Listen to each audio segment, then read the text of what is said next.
Hey guys, tonight we're going to step into some very muddy boots in 19th century London.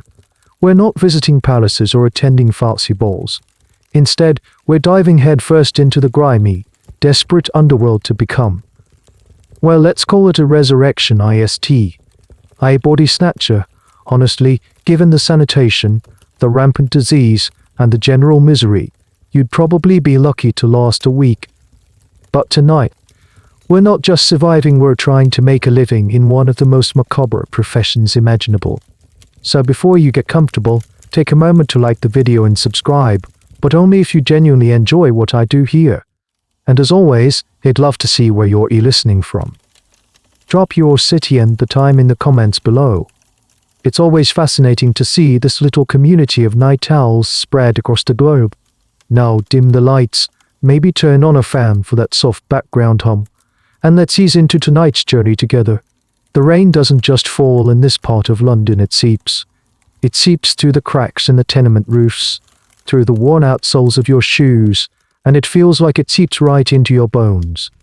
It's a constant, miserable dampness that clings to everything. Your stomach is a hollow, aching drum, a rhythm of hunger that has been your only constant companion for weeks. The last of your coins vanished 2 days ago, and with it, any hope of a hot meal or a dry place to sleep. You're huddled in the corner of a gin palace, a place that calls itself a tavern, but is really just a room for despair to congregate. The air is thick with the sweet, sickly smell of cheap gin wet wool, and something vaguely like boiled cabbage. The light from the gas lamps outside barely pierces the grimy window panes, casting low, dancing shadows that make the patrons look like ghosts. You're not here for a drink, you're here for the warmth, hoping to go unnoticed long enough to stop shivering. That's when a man slides onto the bench opposite you. 8 years older, weary, with a face like a crumpled map of London's back alleys. His knuckles are swollen, his hands calloused, but it's his eyes that hold your attention. They're sharp, assessing, and they don't seem to miss a thing, especially the desperation clinging to you like the smell of the Thames at low tide. He doesn't say hello. He just pushes a small, greasy meat pie across the sticky table. You stare at it. It's the most beautiful thing you've ever seen. You don't ask questions. You just eat the hot, savory filling scalding your tongue, and you don't even care. You look like you could use some work, the man says, his voice a low rasp. You nod, mouth too full to speak, not afraid of the dark. You were a bit of hard labor. You shake your head. You'd shovel coal into the maw of hell itself for another one of these pies. He leans in closer, the smell of gin and stale tobacco washing over you. It's a night job, he whispers, his gaze flicking around the room. Delicate work. For the surgeons over at the college, they have needs, and they pay well for strong backs and quiet feet. The pie in your stomach suddenly feels heavy. The surgeons. Everyone knows what the surgeons need. The city buzzes with whispered stories, tales told to frightened children and drunkards. Stories of fresh graves found empty, of grieving families arriving at the churchyard to find only disturbed earth. This is the central, grimy truth of your world. The law is a funny, cruel thing. It states that anatomists and their students can only legally dissect the bodies of executed murderers. This was a core part of the punishment, an ultimate desecration for the worst of criminals. But here's the problem: London is a city teeming with aspiring doctors, and there simply aren't enough murderers being hanged at the gallows to go around. The demand for cadavers vastly, terrifyingly outstrips the legal supply. The man, who you now know as Finn, explains it in simpler terms. The toffs want to learn how to fix living people, he grunts.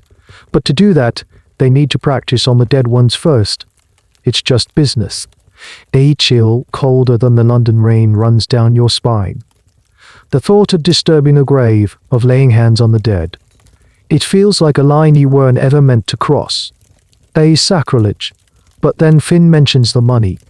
A handful of shillings for a night's work. Maybe even a full guinea of fortune if the package is particularly fresh and undamaged. A guinea could feed you for a month. It could buy you a new pair of boots, a warm coat, a room with a roof that doesn't leak. Don't get the wrong idea about these doctors, Finn adds, seeing the conflict on your face. They ain't gods. Not long ago, they were just barbers with bigger knives. The surgeon was a tradesman, a butcher who knew a bit of Latin. They look down on us, sure, but they need us. They need us. Product. It's a strange and little remembered fact that the professions of barber and surgeon were intertwined for centuries, and even in this era of scientific advancement, many still view anatomists with a mixture of awe and disgust. You look down at your own hands, thin and chapped from the cold. You think of the gnawing emptiness in your gut. How many men like Finn are there? Really, it's a question no one can answer. Historians still argue about the true scale of the body-snatching trade, trying to piece together the truth from scant court records, private letters, and the odd sensational newspaper article. Were there dozens of these resurrection men, or hundreds in a city of over 1 million souls?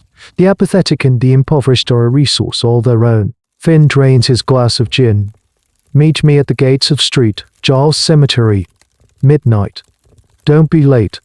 He stands up, melts back into the shadows of the tavern, and is gone. You are left alone with the sticky table, the lingering smell of his tobacco, and a choice. Your morality, your fear, your deeply ingrained respect for the dead on one side. A full stomach and the chance to survive another winter on the other. The rain continues to beat against the window. It's not really a choice at all, is it? You swallow the lump of fear and doubt in your throat. You will be there. The decision once made in the relative warmth of the gin palace feels entirely different out here in the cold, oppressive dark. The city has transformed.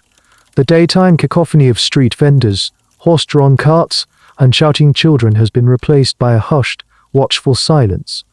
The gas lamps cast pools of weak, yellow light that only seem to make the surrounding shadows deeper and more menacing.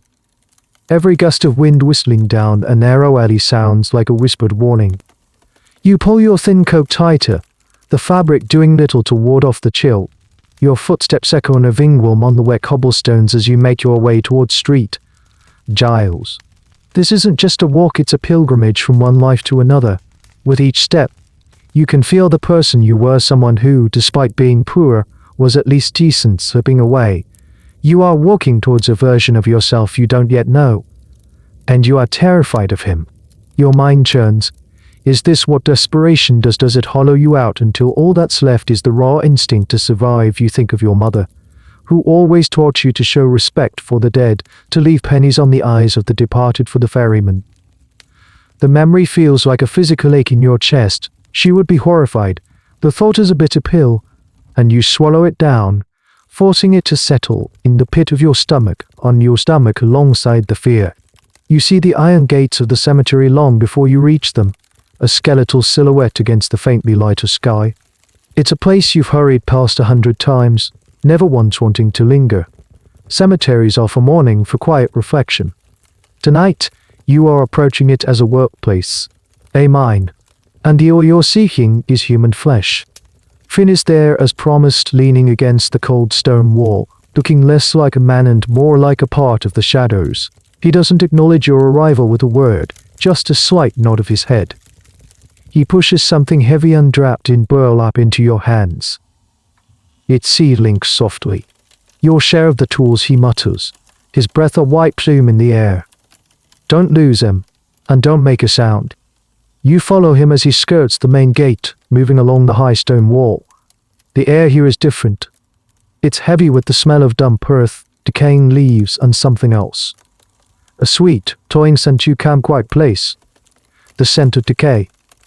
You try to breathe through your mouth. Finn stops at a section of the wall where the shadows are thickest. With a practiced grunt, he scrambles up, using crevices in the stonework that you would never have noticed. He swings a leg over, then looks down at you, his eyes glinting. Well, are you come in, or are you going to stand there till morning? Your heart is hammering against your ribs like a trapped bird. This is your last chance to turn back. You could drop the tools, run, and disappear back into the anonymity of London's slums. You could go back to being hungry, cold, but innocent. The image of the meat pie flashes in your mind, the feeling of that warmth spreading through you, the promise of a guinea. You take a deep, shuddering breath and begin to climb. The stone is slick with moss and cold as ice. It tears at your already rough fingertips.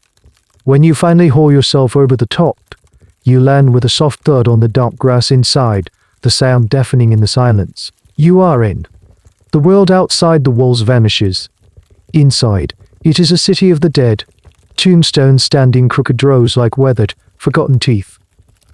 Some are grand, ornate monuments to the wealthy, guarded by stone angels weeping into their hands. Others are simple, leaning wooden crosses or unmarked mounds of earth. This is the great equalizer. Rich or poor, everyone ends up in the ground, everyone equally valuable to an anatomist. Thin is already moving, a stooped shadow gliding between the graves. You scramble to follow, your new boots sinking into the soft, rain-soaked earth. It's a strange and deeply unsettling feeling, walking over 1,000 buried souls. You can't shake the sensation that they are watching you from below. You are standing at the edge of what looks like a freshly dug grave. The mound of earth is still dark and mounded, not yet settled. A small, pathetic collection of wilted flowers lies at its head. Someone was here just days ago weeping, saying their final goodbyes. And now you are here to undo it all. The conflict inside you is a physical storm. This isn't just business as Finn called it. This is a violation. It's a betrayal of the sacred trust, the unspoken promise that the dead will be allowed to rest in peace. But the gnawing hunger in your belly doesn't care for philosophy. It only cares for survival. Historians often frame the rise of body snatching as a simple matter of supply and demand, a footnote in the grand story of medical progress. But for the men on the ground, like you, it was never an abstract economic equation. It was a nightly battle between ingrained morality and the brutal, immediate necessity of staying alive, the choice between bread and your own soul. And tonight, you are choosing bread. You have to. You look at Finn. HES already unwrapping the burlap, his movements efficient and devoid of any emotion. He is all business. He expects you to be the same. The question of whether this act will damn you is a luxury you can't afford to consider right now. You just need to get through the night. Finn lays the contents of the burlap sack on a patch of grass, arranging them with the care of a craftsman. The moonlight catches on the metal, and you see they aren't the crude, brutish tools you might have imagined. There's no massive pickaxe for smashing through oak, no crowbar for prying open a sealed lid. This is not a job of brute force. It's one of stealth and precision. Pay attention, Finn rasps, his voice barely a whisper. This ain't a smash and grab. We're professionals, not hooligans. Noise is the enemy. Speed is your friend. He picks up the first tool.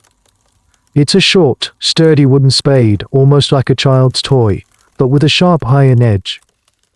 The wooden spade, he says, tapping it. No metal. Metal scrapes on coffin nails. A metal spade makes a sound that can carry all the way to the watchman's hut. This, he thumps the wooden blade, just makes a soft thud. Like a heartbeat in the ground. Nobody hears a thud. It's a chillingly practical detail. You realize you're not just learning a trade, you're being initiated into a secret knowledge, a craft built entirely around silence and desecration. Next, he shows you a set of long iron rods, about the thickness of your thumb, with corkscrew-like tips. They look like something you'd use to aerate a garden lawn. These are probes, he explains. Before you dig, you push these into the mound, helps you find the exact position of the head of the coffin. You don't want to be digging in the wrong spot, wasting time and energy. He demonstrates, pushing one into the soft earth of the grave beside you. It sinks him with a soft, sucking sound. He listens intently, his head cocked to the side, as if he can read the secrets of the soil. Then he reveals the main tool, and it's the most peculiar of all. It's a set of hook chains and ropes. These are the hooks. The most important part. He holds up a broad, flat hook, almost like a meat hook but wider and curved more gently. Once we have a hole, this goes in, under the chin, or behind the head. Then we pull. No need to ever lift the whole coffin. Too much noise, too much damage to the site. You stare at the hook, a cold knot forming in your stomach. The image is brutally clear, using that thing to drag a person from their final resting place like a sack of potatoes. It's so dehumanizing, so efficient. You're beginning to understand.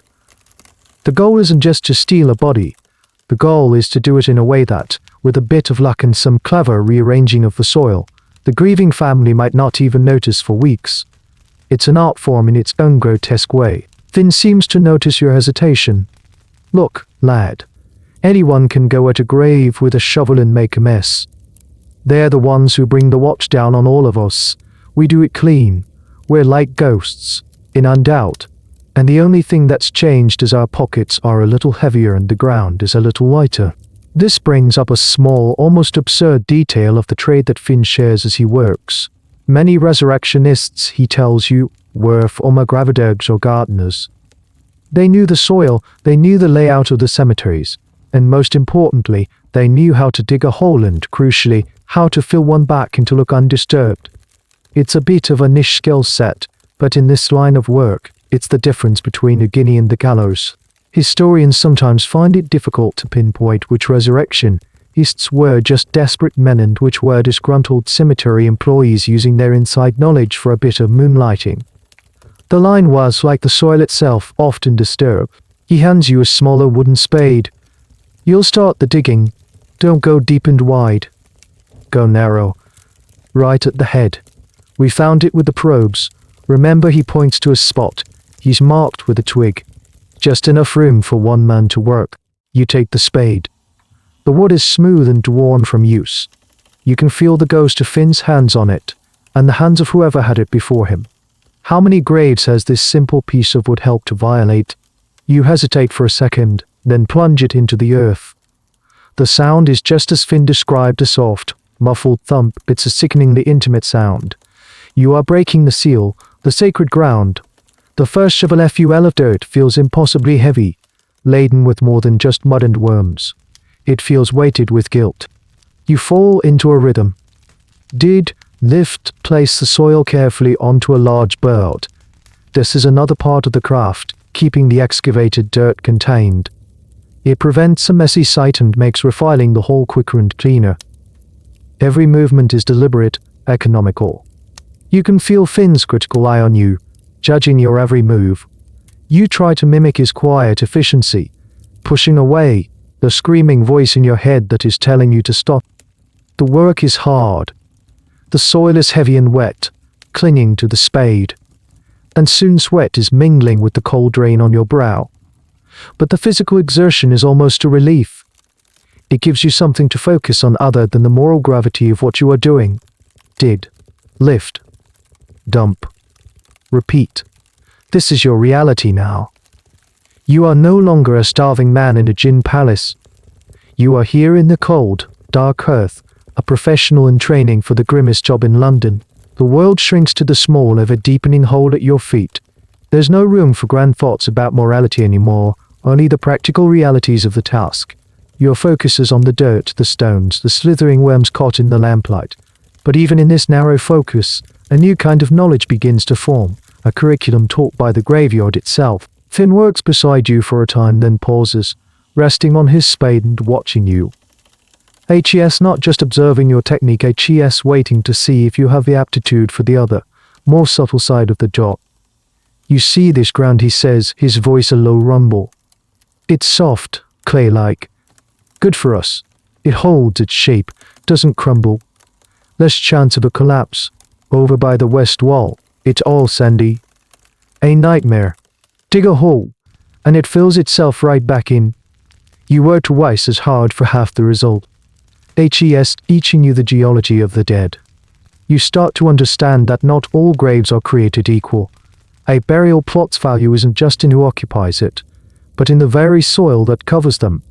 This is the kind of detail you learn on the job, a grim expertise that no textbook could ever provide. The real work, Finn continues, starts in the daylight. You don't just stumble into a cemetery at midnight and hope for the best. That's how you end up swinging from a rope. He begins to paint a picture of the daytime side of this profession. You learn that a good resurrectionist is, by day, a master of inconspicuous observation. You would spend your afternoons looking like just another mourner, or a vagrant resting on a bench, or perhaps a stonemason's apprentice sidely examining the carvings. But all the while, you are cataloguing. You watch the funerals, Finn explains. That's the best way. You see the coffin go in. You know it's fresh. You see how deep they dig. You see who the family is. The freshness of the grave is paramount. A subject, as the doctors clinically called them, was most valuable within a week of burial, before the process of decomposition really set in. After that, the value dropped dramatically. So you become a connoisseur of grief, a tracker of funeral processions. But it's not just about finding the new arrivals. It's about assessing the risk. You look for the watchman's hut, Finn says, gesturing with his chin towards a small dark structure near the main gate. You see where it is, which direction the door faces. Does he have a dog? A noisy dog is worse than a dozen watchmen. You learn to map the entire cemetery in your mind. You note the squeaky gates, the paths with loose gravel that crunch underfoot, the sections of the wall that are easiest to climb. It's like planning a military campaign, where the battlefield is a place of rest and the enemy is anyone who might interrupt your work. And you watch the families, he adds, a grim note in his voice. Some are poor folk. They bury their own and they're gone. They can't afford to come back often. But the rich ones, they're trouble. This leads to a fascinating, if morbid, aspect of the era's history. The fear of body snatching was so rampant among those who could afford it that they developed a whole host of anti-resurrection (ISD) technologies. Finn describes seeing morgue-safes, heavy iron cages erected over the grave, making it impossible to dig down. Some were like iron grills, others were solid iron boxes.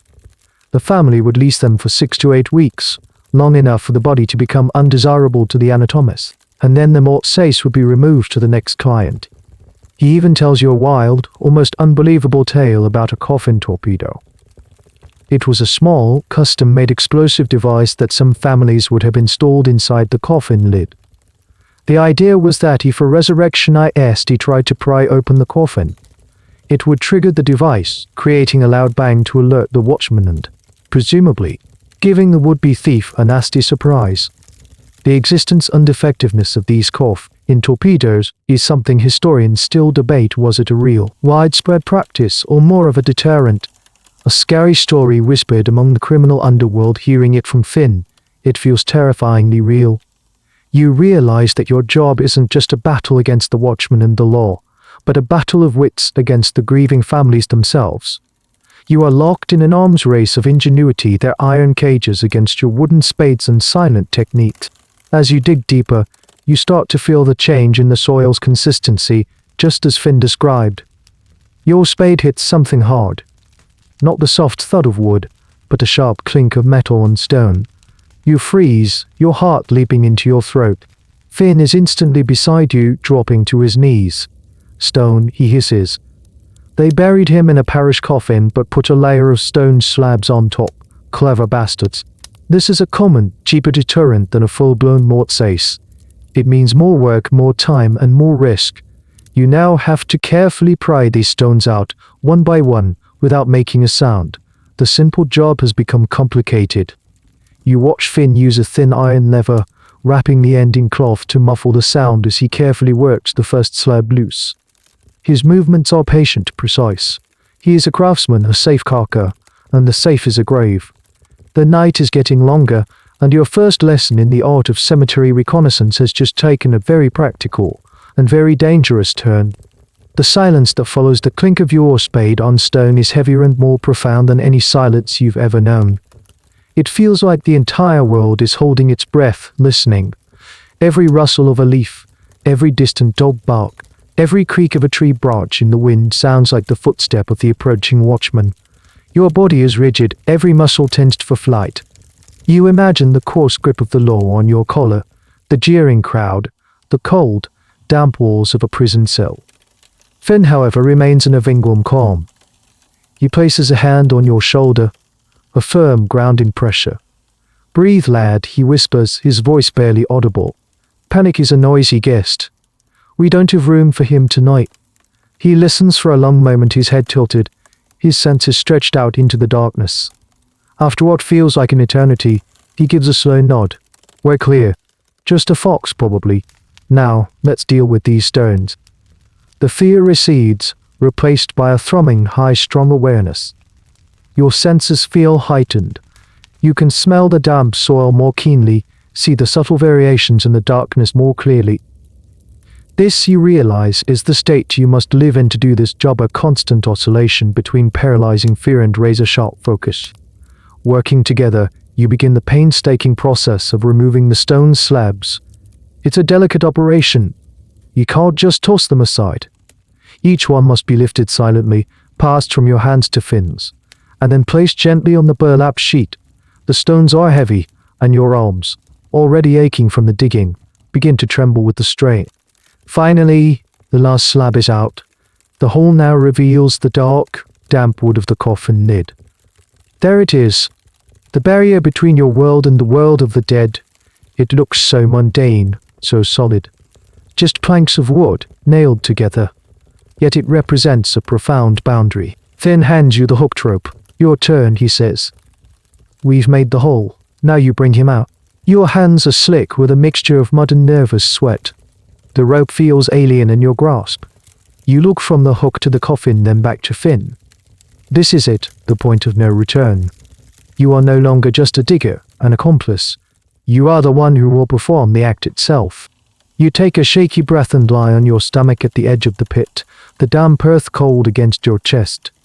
You lower your head and shoulders into the dark, narrow space. The smell of freshly disturbed soil and something else, the faint, musty odor of the coffin wood, fills your nostrils. Under the chin, Finn instructs from above. It's the best grip. You fumble in the dark, the hook clinking softly against the wood. Your fingers brush against the cold, smooth surface of the coffin lid. You have to break it. Finn uses the end of his spade, and with a few sharp, carefully placed blows, the wood splinters. The sound of cracking timber is shockingly loud in the confined space. A small dark opening appears. You push the hook through. It's a moment of pure, blind faith. You grope in the darkness of the coffin. Your hand touches something cold and yielding. Its fabric a shroud, and beneath it something solid. You recoil instinctively, pulling your hand back, as if burned. Your heart is a frantic drum against your ribs. This is a person, a man or a woman who lived and breathed, who had a name, a family. Someone who was loved enough to be buried, to be mourned. And you are about to pull them from their rest for a few coins. Get on with it. Finn's hiss from above is sharp, impatient. The sky will be getting grey soon. He's right. Time is your enemy. You force your hand back into the darkness. You push past the revulsion. You think of the gnawing hunger, the freezing nights, the utter hopelessness of your life before this. You maneuver the hook, your clumsy fingers trying to guide it in the pitch black. You hope it's the chin, as instructed. You pull gently, and it holds. Got him, you call out, your voice a strangled croak. Good. Now pull. A steady, strong pull, don't jerk it. You scramble back out of the hole, gripping the rope tightly. You plant your feet, lean back and pull. The rope goes taut. There's a moment of resistance, a horrible, sucking sound from the earth, and then movement. It's an unnerving light weight. You are expecting something heavier, more resistant, but the body slides from the coffin with a sickening ease. First a shock of hair appears, then a pale forehead, then a face, slack and expressionless in the moonlight. It's a young man, no older than yourself. His eyes are closed, his mouth slightly agape. He looks peaceful almost. If you didn't know better, you might think he was just sleeping. The sight of him, out of his grave, lying on the damp grass beside the pile of dirt that once covered him, is profoundly wrong. It breaks something inside you. The abstract horror of the act has become a concrete reality. This is your first client. His name is lost to you, his story unknown, but his face will be seared into your memory forever. It's a strange and little-known psychological aspect of the trade that many resurrectionists were haunted, not by ghosts in the traditional sense, but by the faces of their first few subjects, seasoned veterans like Finn learned, to see only the product, the shillings and guineas it represented. But for a novice, the humanity of the dead was a difficult barrier to overcome. Academics can debate the economic pressures and the legal loopholes that allowed this trade to flourish, but they can't capture the raw, visceral shock of this first moment. The moment you turn a person back into a thing, Finn is already at work, quickly and efficiently stripping the shroud from the body. "Never take the cloth," he grunts, tossing the wet linen back into the grave. That's the law's funny little trick. You stare at him confused. The body, he explains without looking up legally, it belongs to no one. You can't steal something that has no owner, so taking the body is just a misdemeanor, trespassing. A fine, maybe a few weeks in the clink. But the shroud, the clothes, the coffin, that's property. That belongs to the family. Steal that, and it's a felony. A transportable offense. You could be shipped off to Australia. So we leave the cloth. You look from the naked body on the grass to the gaping hole in the earth. The absurdity of it is staggering. You can violate the sanctity of the grave, steal a man's earthly remains, but God forbid you take the cheap sheet he was buried in. It is in this single, bizarre legal distinction that the entire, morally bankrupt industry exists. You have just committed your first real crime, and the overwhelming feeling is not one of triumph, but of a deep, soul-crushing sorrow. Now that the grim task is done, a new, frantic energy takes over. The exhumation was slow and deliberate. The cleanup is a race against the dawn. Every second you linger in this cemetery, the risk of discovery multiplies. Don't just stand there gawking, Finn snaps, already shoveling the piled earth back into the hole. Fill it, and do it right. You shake yourself from your stupor, the image of the young man's placid face still burned behind your eyelids. You grab your wooden spade and join him. The work is frenetic. Dirt flies. You're no longer trying to be quiet, but fast. The soft thumps of the spades become a frantic, desperate rhythm. As you work, Finn issues a stream of instructions, a master class in the art of concealment. First the dirt, then the stones. Put them back exactly where they were. Then the last layer of soil. Pack it down. Make it look like it's been settled for a week, not a night. You realize the genius in their method, the reason for all the specialized tools and techniques. You didn't have to lift the heavy, cumbersome coffin out of the ground. That would have required a much larger hole, more time, and would have been nearly impossible for two men to handle quietly. The coffin, for the most part, is still down there, 6 feet under. All you've done is create a narrow shaft, a tunnel, directly over the head. This technique, you learn, was the trade secret of the most successful resurrectionist gangs. It was often called the head and shoulders snatch. Amateurs and desperate beginners might try to haul up the entire casket, leaving a scene of chaos and destruction that would be discovered at sunrise. Professionals like Finn knew that the key was minimal disturbance. Break the topmost part of the lid, pull the subject out by the head and shoulders, and then carefully put everything back. It was faster, quieter, and infinitely more discreet. This method also explains a puzzling phenomenon that often appeared in newspaper reports of the time. Grieving families would swear that a grave had been robbed, but the cemetery keeper would inspect the site and declare it untouched. To the untrained eye, the ground would look perfectly normal. This is a point of contention among historians. Were some cemetery keepers simply incompetent, or were they, perhaps, being paid a small fee to look the other way? The truth likely lies somewhere in the murky middle, a blend of professional cunning on the part of the snatchers, or full ignorance from those paid to guard the dead.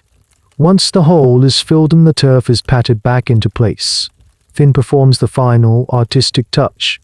He takes the small, wilted bouquet of flowers that had marked the head of the grave and carefully places it back on top of your handiwork. It's a gesture of such profound cynicism that it leaves you momentarily breathless. You are not just covering your tracks, you are replacing the symbols of grief, creating a perfect illusion of peaceful repose. Right, Finn says, wiping his muddy hands on his trousers. Let's get the package ready. The package? You look at the pale, naked body lying on the burlap sack. It's hard to reconcile the clinical term with the human form in front of you. Finn shows you how to fold the body. It's a grotesque kind of origami. You bend the knees up to the chest, fold the arms across them, and then push the head down. The corpse is still flexible, not yet in the full grip of rigor mortis. With a few sickening cracks and pops from the joints, the body is contorted into a compact, manageable bundle. You wrap the burlap sack around it, and suddenly, it's no longer a person. It's just a heavy, awkward parcel. You and Finn hoist it up. One of you takes the legs, the other the shoulders, the other the shoulders. The weight is substantial, a dead weight in the most literal sense. Getting it over the wall is even harder than getting yourselves over. It's a clumsy, graceless struggle, a desperate heave against gravity.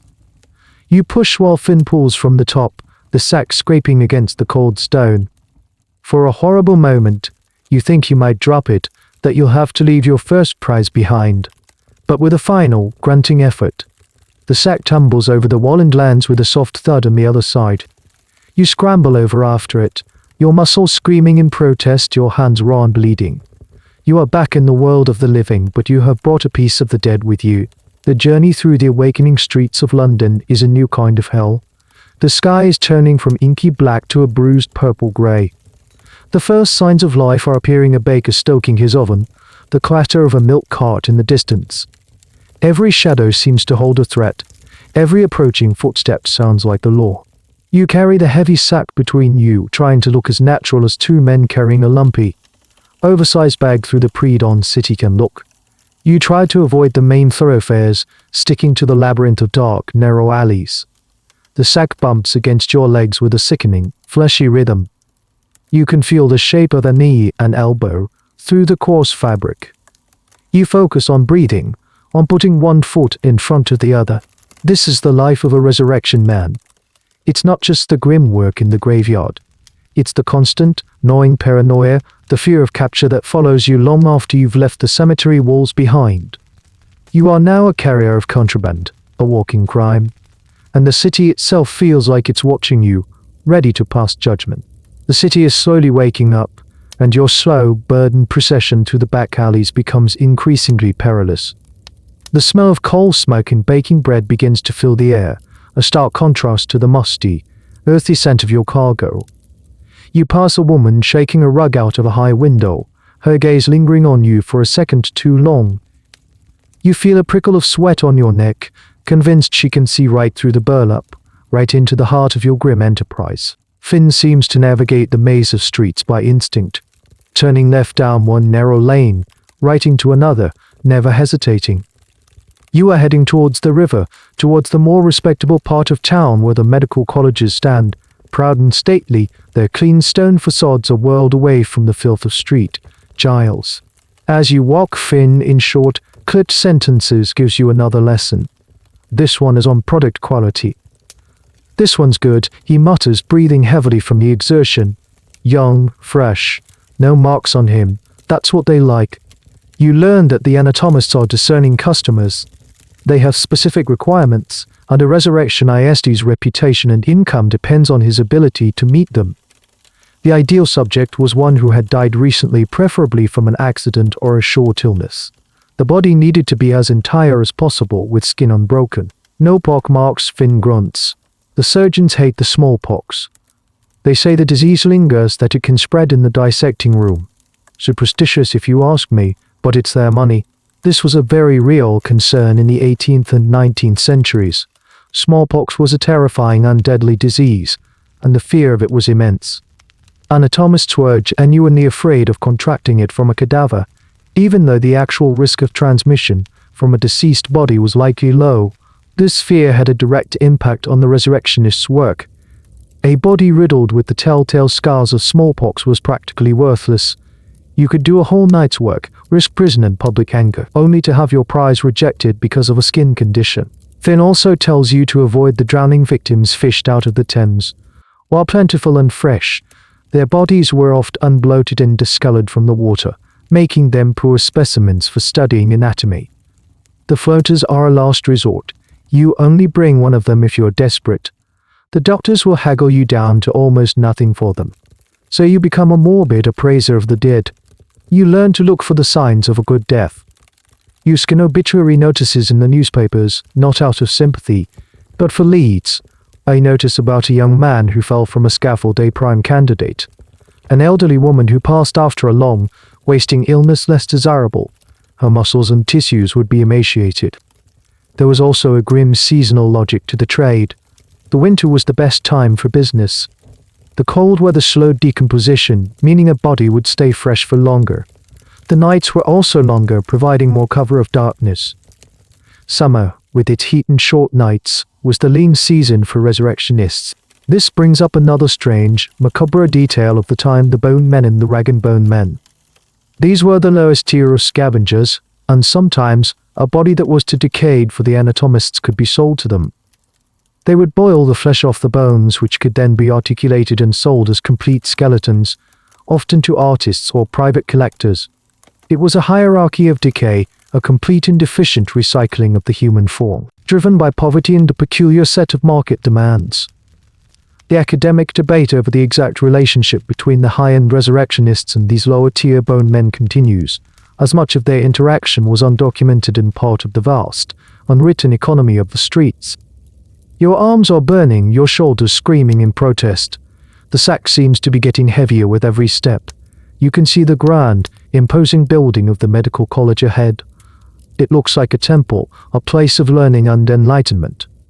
It feels utterly incongruous that you are approaching it like a back-alley thief, carrying your gruesome prize, almost their thin parts.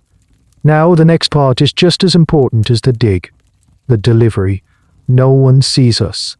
You turn off the main street and into a narrow, cobbled mews that runs behind the college. It smells of horse manure and damp hay. This is the service entrance, the unglamorous backside of science.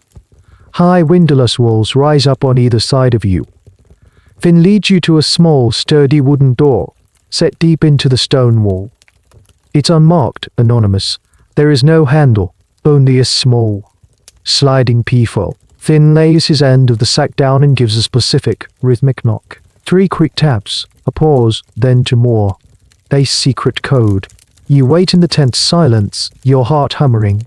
This feels even more dangerous than the graveyard. There, the only risk was the watchman. Here, you are in the open, at the very doorstep of your buyers. If you are caught now, there is no escape. You are caught in the act of selling a human body to a man of science. The scandal would be immense. You would be ruined, and he would be disgraced. It is a transaction built on mutual desperation and a shared, precarious secret. A long moment passes after Finn's knock. The silence in the narrow mews is absolute, broken only by your own ragged breathing. You find yourself scanning the rooftops, the dark windows of the surrounding buildings, certain that 100 pairs of eyes are watching you. The paranoia is a physical sensation, a cold weight in your gut. Then, a faint scraping sound from behind the door. The small peephole slides open, revealing a single, suspicious eye. It inspects you and Finn, then drops to the lumpy sack on the cobblestones. The eye vanishes. The peephole snaps shut, and you hear the heavy sound of bolts being drawn. The door creaks open just wide enough for a man to slip through. The person who emerges is not a doctor in a pristine white coat. He is a stooped, older man with an ink-stained apron and a perpetually sour expression. This is the porter, the gatekeeper. In the world of anatomy, he is as important, and as feared, as any professor. He is the man who manages the supply chain. He doesn't greet you. He simply jerks his head, indicating for you to bring the sack inside. You and Finn haul your cargo over the threshold and into a small, windowless stone room. The door is immediately bolted behind you, plunging you into near total darkness. The air in here is cold and smells sharply of carbolic acid and something else. Something metallic and faintly sweet. The smell of old blood. A lantern is lit, casting a flickering yellow glow over the scene. The room is bare save for a large slate-topped table in the center, its surface stained and scored with countless cuts. This is the receiving room, the antechamber to the anatomy theater. This is where the product is inspected. The porter, whose name you later learn is Hobbs, circles your sack like a wolf assessing its prey. He doesn't speak to you, but directs his questions to Finn. Fresh as a daisy, Finn replies, his voice attempting a confidence you do not feel.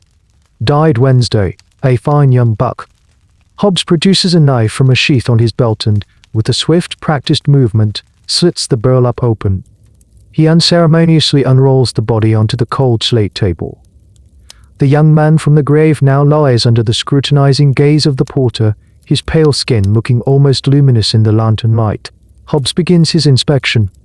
It's a methodical, dehumanizing process. He lifts the limbs, checking for signs of decay or damage. He runs his hands over the skin, searching for the dreaded pock marks. He opens the eyelids with his thumb, peering at the cloudy corneas. He even forces open the jaw, inspecting the teeth. You stand by, feeling like a salesman whose wares are being judged for imperfections. The boy on the table is no longer a person, he is a specimen, a commodity, and his value is being determined. This tense, secretive relationship between the resurrectionists and the anatomists is one of the most fascinating dynamics of the era. The doctors, for all their education and social standing, were utterly dependent on men like you and Finn, men they considered the dregs of society. They needed your services to advance their science and train the next generation of physicians. Yet, they held you in complete contempt. You were a necessary evil, a dirty secret to be kept hidden behind unlocked back doors. The transaction was always fraught with this power imbalance. The doctors held all the cards. They could reject a body for any reason, real or imagined. They could haggle over the price, knowing you were in no position to argue. You couldn't exactly take your aid a strange sort of intimacy, a partnership built on mutual hypocrisy. The anatomists could publicly condemn the vile practice of body snatching while privately paying the men who perfected it. Hobbs straightens up, a grunt of grudging approval escaping his lips. "It'll do," he says. He turns to a small locked cash box on a shelf. "The usual price." "Now, hold on," Finn says, stepping forward. "This ain't a usual specimen, Hobbs, and you know it. Prime condition, barely a day in the ground. No damage. He's worth at least 10 guineas. A tense negotiation begins. It's a quiet, bitter argument conducted in hushed tones. Hobbs scoffs at the price, pointing out a small bruise on the shoulder. Finn argues that the subject's youth and freshness make him a premium item. You stand in the corner silent, watching the value of a human life being debated in shillings and pence. This was the standard ritual. No matter the quality of the subject, the initial price offered was always low. It was a test of the resurrectionist's nerve. An inexperienced man might accept the first offer, grateful for anything. A veteran like Finn knew the game. The price they were really arguing about wasn't just for the body, but for the risk you both undertook to procure it. Finally, after much grumbling, a price is agreed upon. 8 guineas. A fortune. More money than you have ever seen in one place. Hobbs counts out the heavy gold and silver coins into Finn's hand. He doesn't look at you once during the entire exchange. To him, you are just Finn's muscle, an irrelevant apprentice. The moment the coins are in Finn's hand, the atmosphere changes. The transaction is complete. You are no longer welcome. Out, Hobbs says, jerking his head towards the door. "And use the other alley. Don't come back this way. Till next week." He unbolts the door, and you are ushered back out into the pre-dawn chill, leaving the young man from the grave behind on the slate table. As the door clicks shut, you feel a strange sense of emptiness. You have done the deed, faced the fear, and delivered the goods. But the final moment is a stark reminder of your place in this world. You are a ghost, a purveyor of the dead, meant to be neither seen nor heard. Your early purpose to serve the needs of your betters and then melt back into the shadows from whence you came.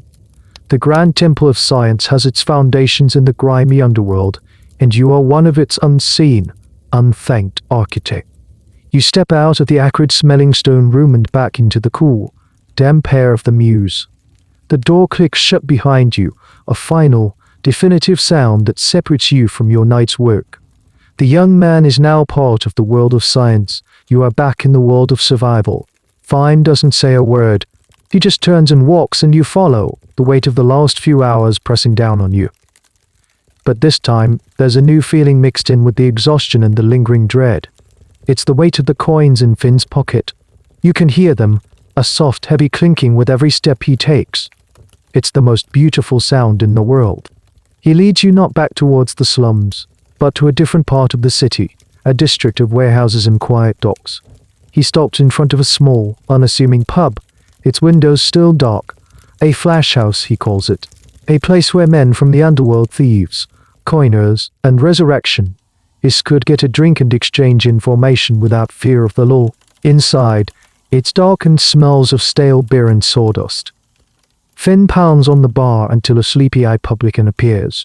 He orders 2 glasses of rum and a plate of bread and cheese. When it arrives, you don't wait for an invitation. You tear into the food with a ferocity that surprises even you.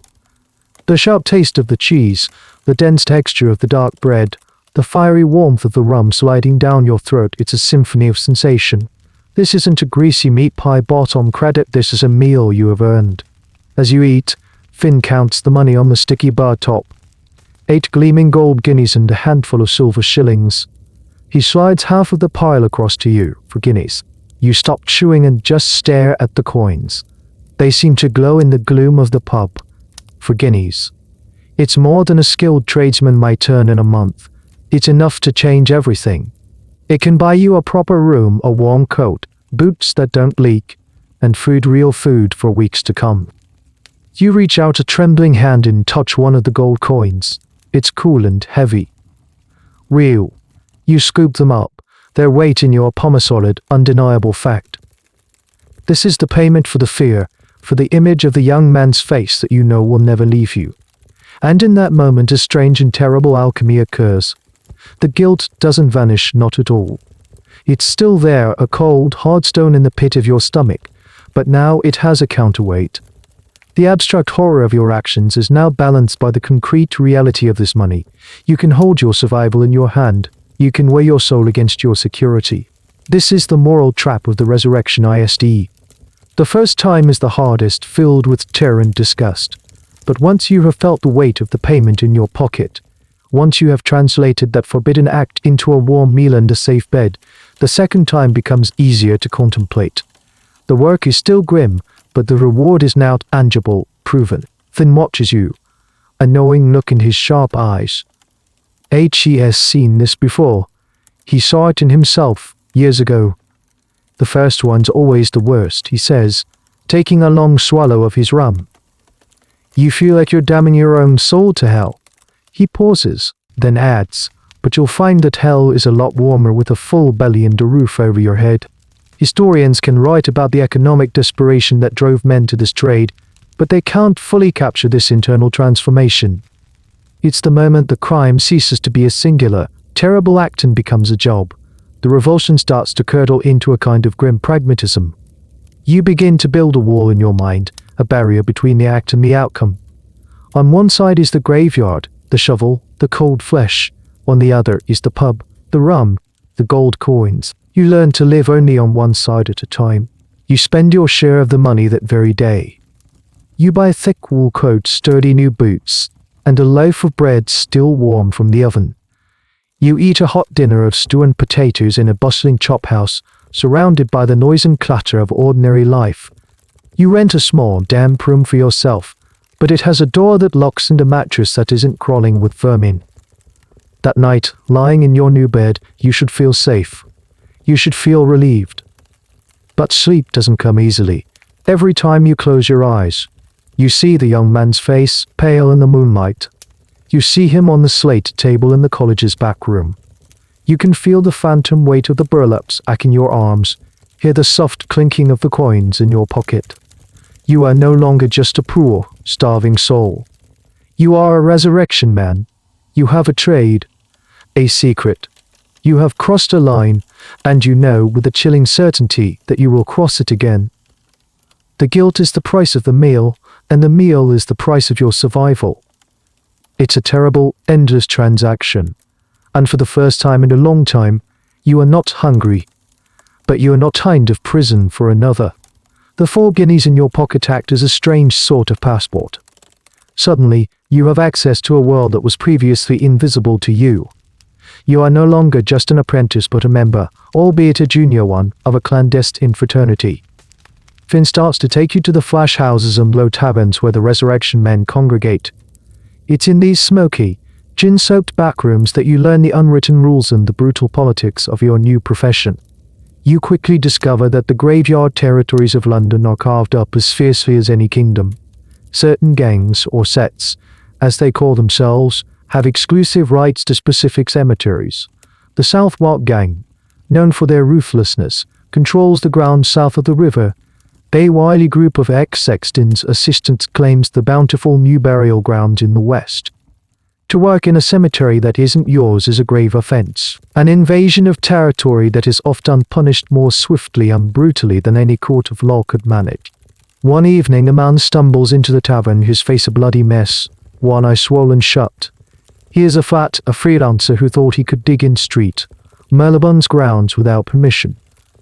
The local set caught him. They didn't turn him over to the watch. They simply beat him, broke his tools, and threw him in an open sewer. It was a warning to all others. The message was clear: this is our business, our property. Finn explains the hierarchy. At the top are the established gangs like his own, though he works with a loose affiliation rather than a formal gang. They have long-standing relationships with the porters at the major anatomy schools. They get the best prices and have the most reliable stream of income. Below them are the smaller, less organized groups who take the riskier jobs or work the less profitable parish grounds. And at the bottom are the desperate freelancers, the flats, who are scorned and preyed upon by all. Competition is savage. You hear stories of rival gangs sabotaging each other's work. They might tip off a watchman to a rival's dig, or follow them after a successful snatch and try to steal the body from them in a dark alley. Some even engaged in a form of grim espionage, sending a member to a rival's territory to resurrect a body that had already been taken, then refining the grave. The next day, the original gang would be blamed for the empty coffin. Their reputation with the anatomist damaged for delivering stale goods that had never arrived. It's a world of intense paranoia and fleeting alliances.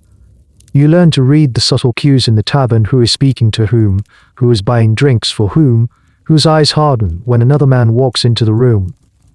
Your partner is the only person you can truly trust, and even that trust is fragile, constantly tested by greed and fear. One of the most peculiar unwritten rules you learn is about dental work. Finn points out an old, weary man in the corner, known only as the dentist. He doesn't dig for whole bodies. Instead, he specializes in teeth. You learn that a fresh set of human teeth, especially the front incisors, could fetch a handsome price. Dentists of the era would buy them to wire.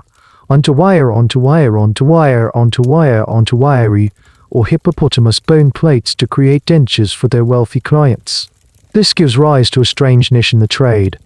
Some resurrectionists would make a deal with the dentist before a dig. If the main subject was rejected by the surgeons for being too decayed, they could at least salvage the teeth. Finn tells you a story of a gang who, in a lean month, exclusively hunted for teeth, opening multiple coffins in a single night just to pull the incisors with a pair of pliers, leaving the rest of the body behind. It was less effort, less weight to carry, and less risk than a full body snatch. Historians still find this aspect of the trade fascinating, as the market for human teeth connected the grim-iced graveyards directly to the smiling mouths of London's high society. The true scale of this dental trade is almost impossible to quantify, as it was even more secretive than the main business of body snatching. You begin to understand that survival in this world isn't just about being a good digger, it's about being a savvy operator. You need to know who to bribe, who to avoid, and when to fight. You learn which cemetery watchmen are lazy, which are drunkards who can be bought with a bottle of gin, and which are incompetent dangerous. Your relationship with Finn solidifies into a professional partnership. He is the veteran, the strategist, who knows the landscape and the players. You are the muscle, the apprentice with a strong backhand, increasingly a numb conscience. You fall into a routine. A few nights a week you work. You follow the process: the daytime reconnaissance, the silent dig, the tense negotiation at the college door, and the division of the spoils in the quiet of the flash out. With each successful resurrection, the act becomes a little less horrifying and a little more mundane. The bodies start to blur together. They are no longer individuals with stories and families. They are subjects, packages, things. They are categorized by their condition: a large, a small, a fresh, a pockmark. You are learning the language of the trade, and with it, you are building that wall in your mind ever higher. The guilt is still there, a low hum in the background of your life. But the daily pressing need for survival and the thrill of outwitting the law and your rivals often drowns it out. You are becoming a professional, and that is perhaps the most frightening transformation of all. As you become more established in your grim trade, you start to notice the other side of the equation not just as a risk, but as an active, evolving opponent. The public is not a passive victim in this story. They are terrified, they are angry, and they are fighting back with all the ingenuity that fear and grief can inspire. You begin to see the evidence everywhere. On your daytime reconnaissance missions, you no longer just look for fresh graves, you look for the defenses. You walk through a wealthy cemetery-like street, James's, and it looks less like a place of rest and more like a fortress. You see the morgue-safe Finn told you about, great iron cages that squat over the graves like giant, sleeping beasts. Some are simple bars, others are intricate cages of wrought iron, designed as much for show as for security. The message is clear: we have money, our dead are protected, move on. You see stone slabs laid not just on top of coffins, but encasing them entirely, creating a sarcophagus of cheap, heavy rock. You see graves deliberately dug extra deep, sometimes 12 or 14 feet down, far beyond the reach of a resurrectionist's standard tools and timeline. The families are waging a war of attrition, trying to make the process so time-consuming and labor-intensive that you'll simply give up and seek easier prey. One day, while observing a funeral from a distance, you see something new. After the coffin is lowered, the family's men don't just fill the grave with dirt. They mix the soil with heavy stones and rubble, creating a dense, almost impenetrable aggregate. Then, as a final measure, two men with muskets take up position near the grave. They are coffin watchers, hired guards who will sit by the graveside every night for weeks, until the body is no longer of value to you. The fear is palpable in the city. You see it in the newspapers, which are filled with sensationalist stories of ghouls and Sakemot men. These articles whip the public into a frenzy of fear and indignation. They print lurid illustrations of shadowy figures with shovels, their faces twisted into demonic sneers, dragging innocent maidens from their graves. The stories are rarely accurate, but they fuel the terror that has become your constant companion and your greatest business obstacle. This public terror leads to some truly bizarre and desperate inventions. Finn tells you about the grave torpedo again, and this time he points out a small, discreet sign on a cemetery wall advertising the services of a man who installs them. It claims complete security for your beloved departed. Whether the device actually worked or was just a clever piece of marketing is a question historians still puzzle over. There are very few, if any, documented cases of a resurrectionist actually being injured by one. Was it a bluff, or were the men of your trade simply smart enough to spot the signs of a booby-trapped corpse in and leave it well alone? The uncertainty was, perhaps, its most effective feature. The most common and, in many ways, most poignant defense is the simplest, the vigil. In the poorer parishes, where families cannot afford iron cages or hired guards, they rely on themselves. After a burial, the family and friends of the deceased will take turns watching over the grave. They sit through the cold nights, armed with clubs and heavy sticks, their grief mixed with a fierce, protective anger. You and Finn encounter such a vigil one night. You had targeted a fresh grave in a small parish churchyard, but as you approach you see the faint, flickering glow of a lantern near your target. You creep closer and see three men huddled together for what, their faces grim and determined in the low light. They are the father and brothers of the person buried there. There is nothing you can do. You cannot fight them, the noise would bring the whole neighborhood down on you. You cannot wait them out, they will be there until dawn, and for many nights to come. You are defeated not by a watchman or a clever invention, but by love and loyalty. Seeing them there, a small, defiant knot of humanity against the darkness, strikes a chord in you that you thought had long gone silent. You see in their faces the raw pain of loss, and the fierce desire to protect what little they have left. For a moment, you are not a resurrectionist looking at an obstacle. You are a man looking at a grieving family, and you are the monster they are afraid of. The sight fills you with a strange mix of frustration and a grudging respect. It is a powerful reminder of what you are actually doing. You are not just stealing product. You are violating the last, most sacred act of love a family can perform. You are stealing their peace of mind. As you and Finn retreat back into the shadows, empty-handed. Finn is pragmatic. Can't be helped, he mutters. We'll find another. The city is full of the dead. But the image of those three men stays with you. It's a crack in the wall you have so carefully built in your mind. You have learned the rules of the trade, the layout of the territories, the preferences of the anatomists. But this is a lesson of a different kind. Your inner side is not just the law. It's the entire weight of human society, of love, grief, and the desperate, fundamental need to believe that the dead can, and should, rest in peace. The constant pressure from a fearful public and their increasingly inventive defenses makes your work more dangerous and less predictable. It forces you to take greater risks, to venture into territories that are more closely watched.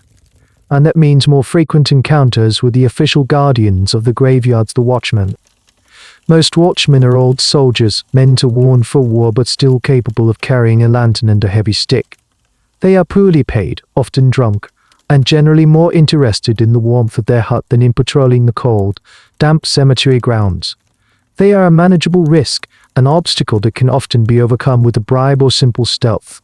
But every now and then you encounter one who is different, one who is young, diligent, or just plain stubborn.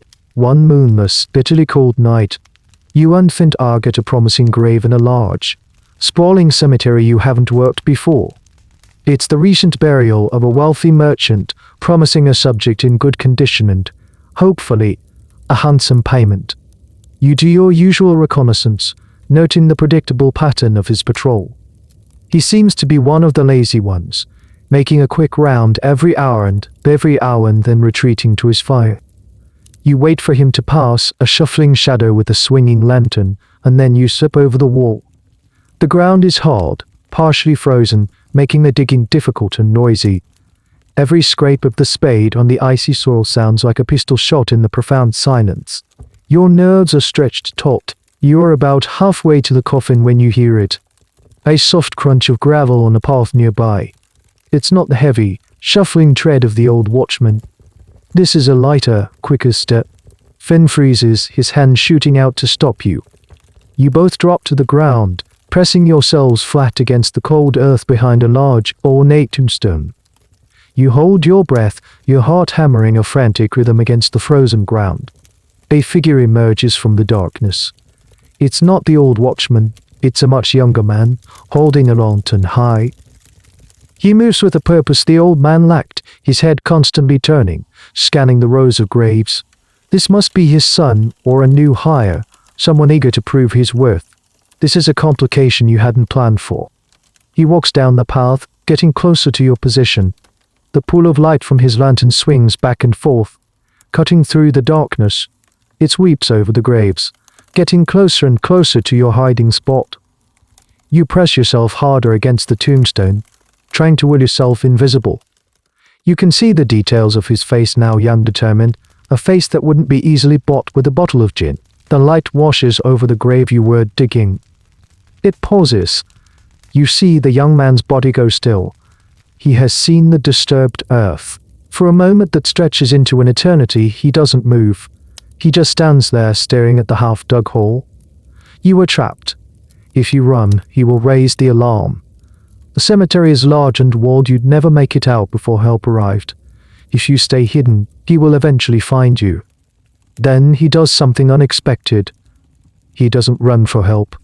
He simply lowers his lantern, pulls a heavy wooden club from his belt, and begins to walk slowly, silently, towards the tombstone you're hiding behind. He knows. He's not going to raise the alarm and share the glory of the capture. He intends to deal with you himself. The game has changed. This is no longer just about stealth. It's about to become a confrontation. Finn slowly, silently, reaches for the iron probe he uses for locating coffins. It's not much of a weapon, but it's better than nothing. You look at your own wooden spade, its edge sharp enough to cause injury. The thought of violence, of actually fighting someone, is terrifying. You are thieves, not thugs. The footsteps stop. He is right on the other side of the tombstone. You can hear his quiet breathing. The air is electric with tension. Who will move first? This is the cat and mouse game at its most terrifying. A direct confrontation was the resurrectionist's worst nightmare. It was messy, unpredictable, and likely to end in arrest or injury. Historians often focus on the legal penalties, but for the men on the ground, the immediate physical danger was a far more present threat. A determined watchman, or a grieving family member with a club posed a more immediate problem than a judge and jury, usually found only in the sensationalist penny dreadful newspapers, and it's hard to separate fact from fiction. But hiding behind this tombstone, you know the threat is very, very real. Suddenly Finn acts. He doesn't attack. He kicks a loose stone near his foot, sending it skittering off into the darkness to your left. The young watchman instantly spins towards the sound, his lantern held high, peering into the shadows. "Who's there?" he calls out, his voice sharp but betraying a tremor of fear. "It's the distraction you need." "Now," Finn hisses. "You don't run towards the wall. You run deeper into the cemetery, away from the direction of the sound. You delve between the graves, using the monuments as cover, moving as silently as ghosts. You can hear the watchman behind you, shouting now, running in the wrong direction, towards the sound of the kicked stone. You don't stop running until you reach the far wall of the cemetery, your lungs burning, your legs aching. You scramble over, not caring about the noise you make, and drop into the safety of a dark, empty street. You have escaped, but only just. You left your tools behind. The night's work is a total loss. But you are free. As you lean against a cold brick wall, gasping for air, you realize the depth of the risk you take every time you step over that wall. It's not just a matter of digging and selling. It's a constant, deadly dance with men like that young watchman, and you know with a chilling certainty that one night your luck will run out. In the days following your narrow escape from the cemetery, you are jumpy and paranoid. Every shout in the street sounds like an accusation. Every stern-looking man in a top hat looks like a magistrate. The close call has shaken you, stripping away the layer of professional numbness you had started to build. You lay low with Finn in the flash houses, drinking cheap gin and waiting for the heat to die down. It's during this time, in hushed conversations with other men of the trade, that you begin to truly understand the strange and contradictory legal world you inhabit. An old, one-eyed resurrectionist named Patch, a man who claims to have been in the business for 20 years, explains it to you. The law, he rasps, is a blind old fool. It cares more for a man's coat than for his corpse. He elaborates on the point Finn had made on your first night, the bizarre legal distinction that forms the very foundation of your trade. Under English common law at the time, a dead body could not be owned. It was not property. Therefore, you couldn't technically be found guilty of stealing one. The act of digging up a grave and taking the body was considered a misdemeanor, an offense against public decency. The punishment was typically a fine, or perhaps a few months in a local prison like the Newgate Gaol. It was a risk, to be sure, but a manageable one for the potential reward. But, Patch says, tapping the table with a grimy finger for emphasis, the moment you take anything else from that grave, you're a felon, a proper thief. The clothes the person was buried in, the shroud wrapped around them, any jewelry left on the body, these items were considered the legal property of the deceased family. To steal them was larceny, a felony punishable by transportation. You could be clapped in irons and sent on a one-way voyage to the penal colonies in Australia, a fate many considered worse than death. This is why seasoned professionals like Finn are so fanatically insistent on stripping the body and throwing trodden clothes back into the coffin. It's your only real legal protection. It's a loophole just wide enough to build a career in. You hear stories of less careful resurrectionists who were caught and faced the judge. A man who was found with a corpse in a sack got 3 months in prison. Another man, caught with a corpse in a sack that also contained a single, inexpensive linen shirt, was sentenced to 7 years in Van Diemen's Land. The body was irrelevant, the shirt was everything. This legal absurdity created a grimly comical set of best practices for your trade. You learn to check the subject's mouth for dentures, as even these could be considered property. You pat down the clothes for forgotten coins or trinkets. The goal is to deliver a completely clean product to the anatomists, not just for their convenience, but for your own legal safety. The public, of course, saw no such distinction. To them, you were a ghoul, a monster, a violator of the most sacred space. And this led to another, more immediate legal danger: mob justice. The magistrate is one thing, Patch tells you, is one good eye turning serious. A mob of angry citizens is another. The law might send you to prison. A mob will send you to the hospital or the morgue. If you were caught in the act by the family or local residents, the official lawkeepers were the last people you wanted to see. In fact, your best hope was that a constable would arrive quickly to arrest you, thereby saving you from a savage beating or worse. There are numerous accounts from the period of resurrectionists being dragged from graves and brutally assaulted by enraged locals.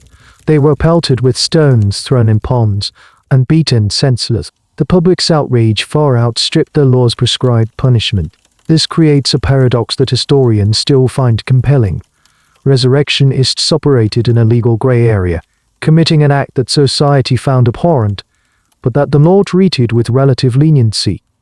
Yet, they faced the constant, terrifying threat of extra-legal violence that was far more severe than any official sentence. Your greatest fear wasn't the judge's wig, but the common man's cobblestone. This conversation in the smoky tavern is a sobering part of your education. You are not just fighting against watchmen and grieving families. You are navigating a treacherous legal system full of buzz and navigating a society that is ready to become your judge, jury, and executioner in the space of a single, violent moment. You realize that men like Finn and Patch are not just experts in digging into anatomy, they are experts in the law, at least as it pertains to them. Their survival depends on understanding its quirks and contradictions as well as any lawyer. As you finish your gin, the fear from your close call begins to subside, replaced by a colder, more calculated understanding of your profession. You are a gambler. Every night you go out, you are betting your freedom and your physical safety against the indifference of the law and the anger of the public. The prize is a handful of guineas. The risk is everything else. And as your money from the last job starts to run low, you know it's a bet you will have to make again very soon. Weeks bleed into months, and the rhythm of your new life becomes grimly routine. The initial shock and horror that defined your first night have been worn down, eroded by repetition and necessity. The act of opening a grave, once a profound violation, now feels like just another part of the job, like a carpenter planing wood or a smithy shaping iron. The graveyard at night is no longer a place of supernatural terror, it's your workshop. You've become intimately familiar with the geography of a dozen different churchyards. You know which ones have loose railings, which have walls slick with moss, which have soil that is easy to dig. You no longer see the tombstones as monuments to the dead, but as cover from the watchman's line of sight. The bodies themselves have undergone the most significant transformation in your mind. You no longer see the face of the young man from your first snatch. Now, when you pull a subject from the earth, you see a checklist. You assess it with a cold, professional eye. Is it fresh? Is it intact? Are there signs of disease? Is it large or small? These are the questions that matter, the details that determine your paycheck. The humanity of the remains has been stripped away, not just by your hands, but by your mind. It's a necessary psychological defense. To dwell on who these people were would be to invite a madness you cannot afford. Your nights are now a predictable sequence of events. The quiet observation, the tense wait, the burst of frantic, focused labor, the climb over the wall, the careful removal of the turf, the rhythmic digging with the wooden spade. The splintering of the coffin lid has become a familiar sound. The act of hooking the body and pulling it free, once a moment of heart-stopping dread, is now just a matter of leverage and technique. You and Finn have developed a silent, efficient partnership. You work together with few words, each knowing your role. He is the planner, the negotiator. You are the engine, the one who performs the bulk of the hard labor. You have become good at it. You can dig a 6-foot shaft, extract the subject, and refill the hole in under an hour if the conditions are right. You take a grim sort of pride in your efficiency. But this numbness, this professional detachment, comes at a cost. The world of the living starts to feel distant, alien. You seek during the day, a creature of the night. The bustling, sunlit streets of London feel like a foreign country. You see people laughing, shopping, going about their ordinary lives, and you feel a profound sense of separation. They live in a world with clear moral lines, a world where the dead are left to rest, You inhabit the shadows, the grim space between life and death, law and crime. You spend your money on the necessities rent, food, warm clothes, but also on the escapism of the gin palace. The fiery liquid helps to blur the edges of your memory, to quiet the low hum of guilt that never truly disappears. In these taverns, surrounded by other men who live outside the law, you feel a sense of belonging, a camaraderie born of shared secrets and shared risks. One night, after a particularly easy and profitable job, you are celebrating in a flash house. You are flush with cash, and the rum is flowing freely. A new recruit in another gang, a young lad not much older than you were on your first night, is pale and shaken. Hes just completed his first dig. I can't get the face out of my head, he mutters into his drink. She was just a girl. The older resurrectionists around him chuckle grimly. You'll get used to it, lad, one says, or you won't last. After a while, they're all just sacks of meat. You find yourself nodding in agreement, and the ease with which you do so sends a small, cold shiver through you. When did you become this person? When did you learn to see human remains as sacks of meat? The transformation has been so gradual you barely noticed it happening. This desensitization is a well-documented phenomenon in professions that deal with death and trauma, from soldiers to undertakers. But for the resurrectionist, it was compounded by the illegality and social stigma of the work. You couldn't talk about your job with anyone outside the small, closed circle of the trade. The horror and the guilt had to be internalized, processed alone or with men who were just as damaged as you were. Historians can speculate about the psychological toll this must have taken, but the truth is buried in the unmarked graves of the men who lived it. It's a silent, collective trauma, the price of doing business in the anatomy trade. Lying in your rented room later that night, the effects of the rum wearing off, the silence amplifies the hollowness inside you. You have food in your belly and a roof over your head. You have survived. But you feel a growing emptiness that no amount of money or gin can fill. You are becoming a ghost in your own life, haunted not by the dead, but by the person you used to be. The work is no longer a source of terror, but of a deep, soul-wearying fatigue.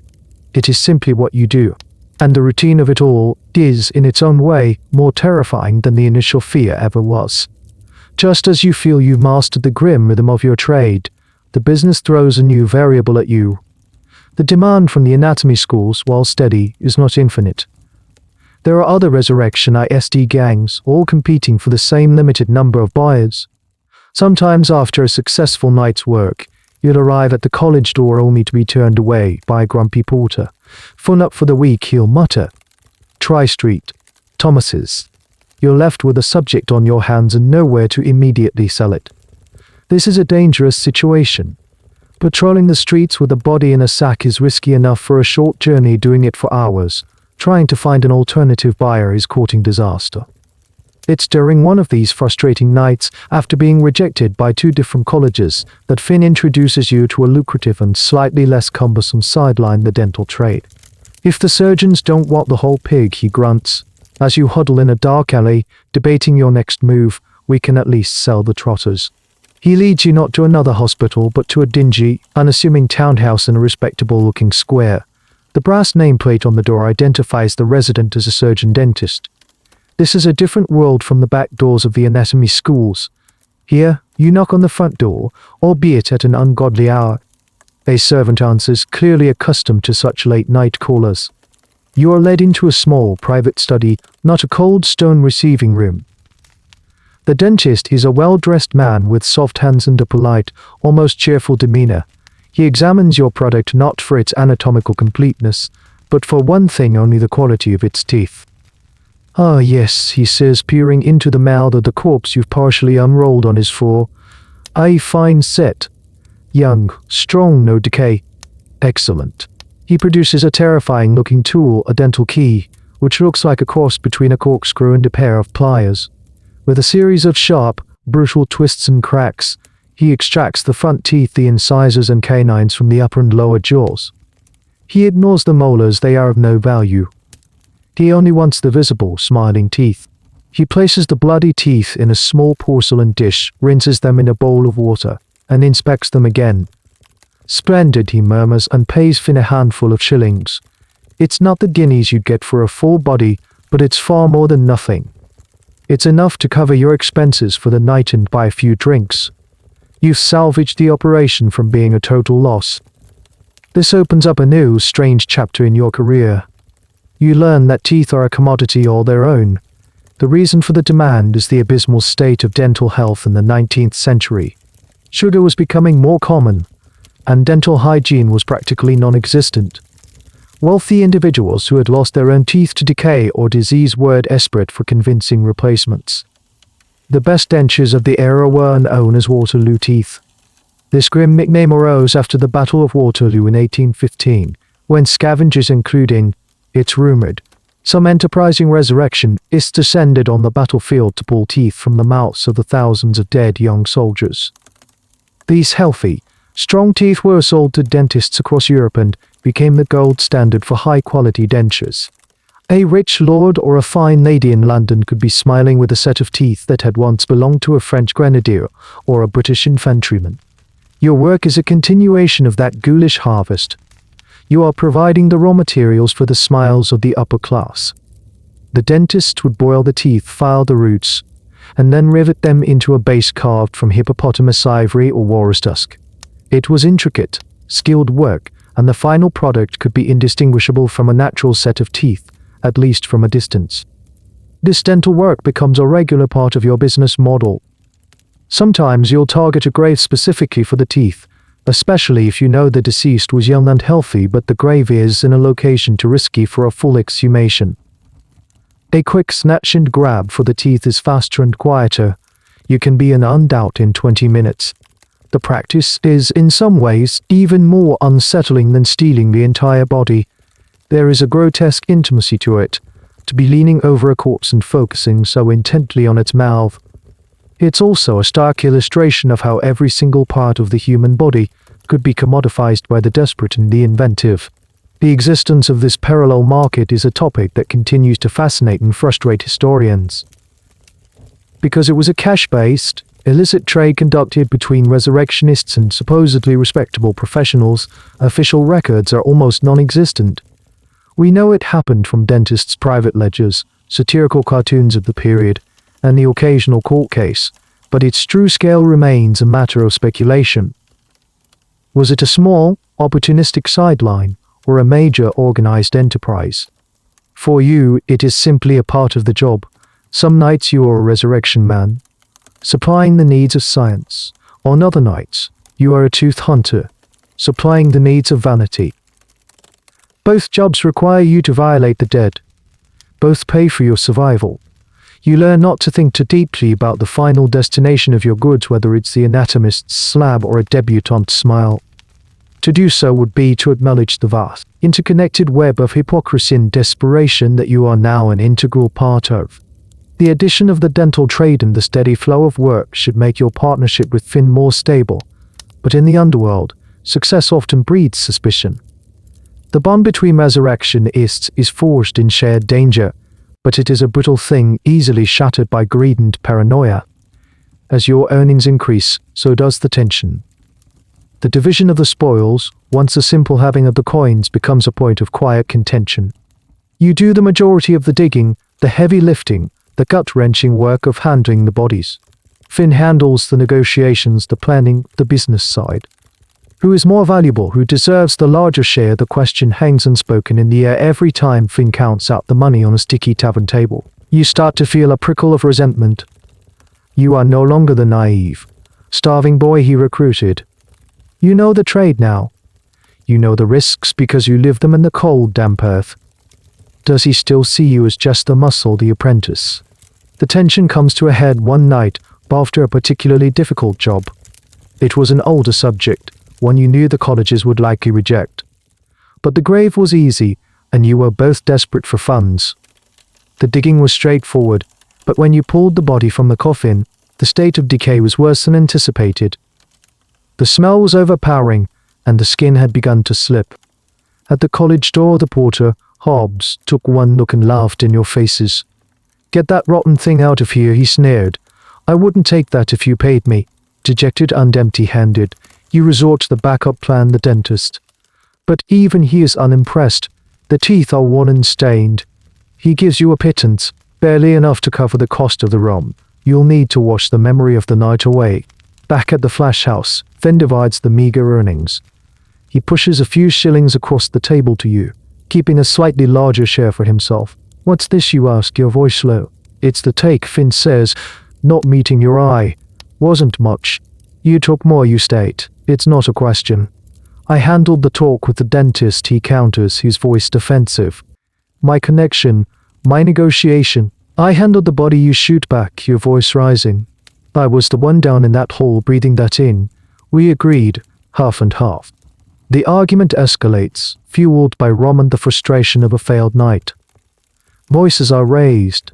Accusations are thrown. You accuse him of cheating you. He accuses you of being ungrateful, of forgetting that he's the one who saved you from starvation. The trust that has been your lifeline in this dangerous world begins to fracture. The other men in the tavern watch with detached interest. They've seen this 100 times. Partnerships in this trade have the lifespan of a mayfly. The constant fear, the illegality, and the lure of money create a perfect breeding ground for betrayal. A resurrectionist team was a fragile ecosystem. One man's mistake could land both in prison. One man's greed could leave the other destitute. This internal strife was the biggest threat to any gang. While the newspapers wrote about heroic watchmen and terrified citizens, the reality was that most resurrectionist gangs imploded from within. A member might get cheated out of his sherand in an act of revenge, turn informant for the authorities. Or a simple disagreement over strategy could lead to a violent falling out, leaving both men vulnerable and without a trusted partner. The history of the trade is littered with these stories of betrayal, though most are lost to time, recorded only in the bitter memories of the men involved. Whether these internal conflicts were more damaging than external threats is a point academic discussion still touches upon, but for you, the threat across the table feels far more real than any watchman. You and Finn don't come to blows. The argument ends in a sullen, angry silence. You pocket your shillings and leave the tavern. The unspoken rift between you has widened as deep as any grave. You walk the dark streets alone, a cold fury burning in your chest. You are on your own again, but this time it's different. You are not the helpless boy you were. You have the knowledge, the skills, and the calloused hands to prove it. You know how to read the cemeteries, how to handle the tools, how to deal with the porters and the dentists. A dangerous thought begins to form in your mind. Why do you need Finn at all? Why not work for yourself? You could keep all the profits. You wouldn't have to share the guineas with a man who no longer seems to respect your contribution. The thought is both liberating and terrifying. To work alone is to double the risk. It means doing all the digging, all the watching yourself. It's incredibly dangerous, bordering on suicidal. But it would also mean freedom, financial independence. You stop and look at your reflection in a grimy shop window. The face that stares back is harder, thinner, and older than you remember. The eyes are shadowed with things you've seen and done. This is the face of a resurrection man. A professional, you decide, should be his own master. The partnership with Finn is over. From now on, you will hunt alone. The decision to work alone, made in a moment of anger and pride, feels very different when you are standing at a cemetery wall in the dead of night, utterly by yourself. The silence is deeper, the shadows more menacing.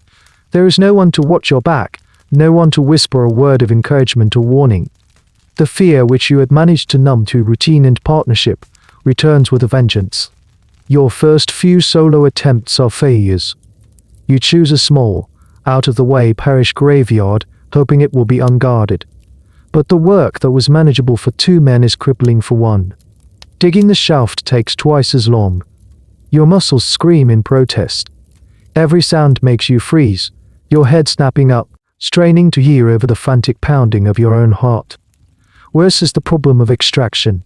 Without Finn to help, lifting a body from a 6-foot hole is a clumsy, exhausting, and nearly impossible task.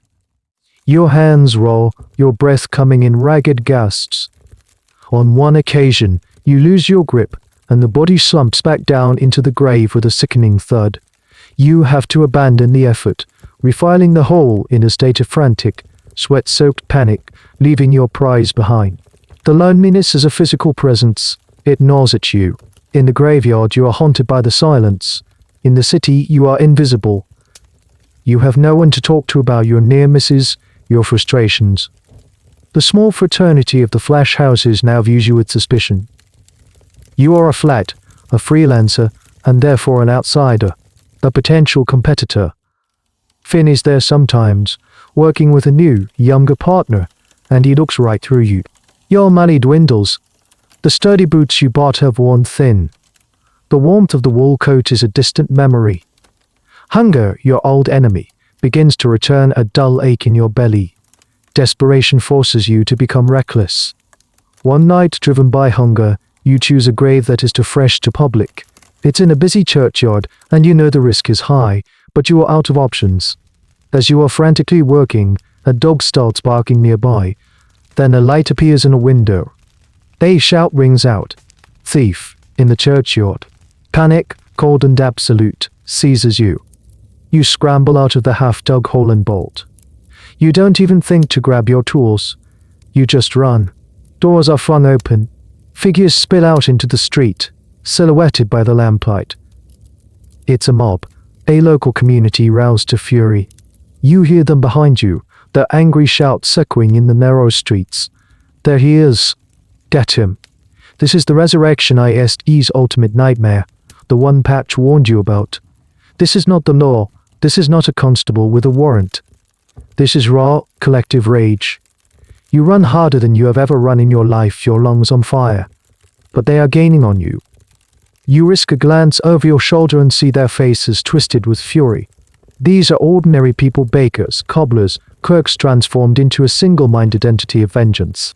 You remember hearing a story in a tavern about a resurrectionist named Thomas who was caught in a similar situation. The mob didn't kill him. They did something far more cruel and symbolic. They dragged him back to the graveyard, threw him into the open grave he had been digging, and began to bury him alive.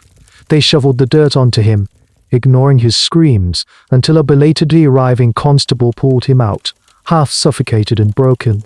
That story, which might have been an exaggeration or a fabrication, feels terrifyingly real right now. Historians debate the frequency and severity of this mob justice. While official records are sparse, personal diaries and newspaper accounts from the period are filled with tales of resurrectionists being beaten, dunked in horse troughs, or tarred and feathered. The public's rage was a genuine and powerful force, a form of community policing that operated far outside the established legal system. You see an alley to your left and duck into it, hoping to lose them in the labyrinthine darkness. But it's a dead end. A high brick wall blocks your path. You are trapped. You turn to face them as they pour into the alley, blocking the only exit. Their faces are illuminated by a single lantern, their eyes glinting with a righteous fury. They have you. There is no escape. The adrenaline drains away, replaced by a cold, resigned terror. The first man to reach you is a large, burly blacksmith, his sleeves rolled up to reveal muscular arms. He grabs the front of your coat, his knuckles digging into your chest, and slams you against the brick wall. The impact knocks the wind out of you.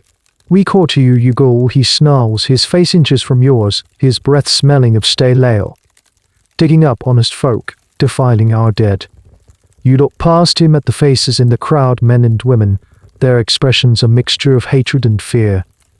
They are not just angry at you for what you were doing tonight.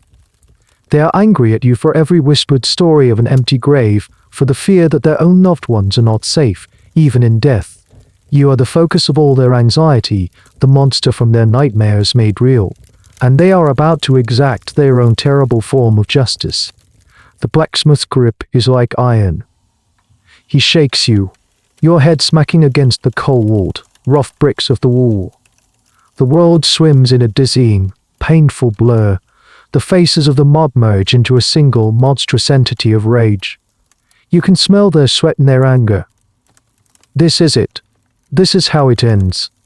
Not with a judge's sentence, but here, in a filthy alley, at the hands of the people you have wronged. "What should we do with him?" someone shouts from the back. "String him up," another voice cries. "Throw him in the Thames." The blacksmith holding you seems to favor a more direct approach. He draws back a fist the size of a small ham. You brace for the impact, a pathetic whimper escaping your lips. But before the blow can land, a new voice cuts through the angry clamor. That's enough. The voice is sharp, authoritative.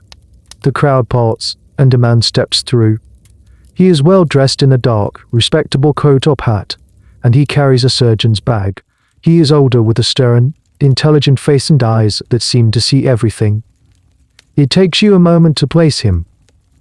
You've seen him before from a distance, entering the very medical college you used to supply. He's one of them, a professor, an anatomist. The blacksmith hesitates, his fist still raised. He was robbing a grave, doctor, he says, his voice now tinged with a note of deference. Our graves. I am well aware of what he was doing.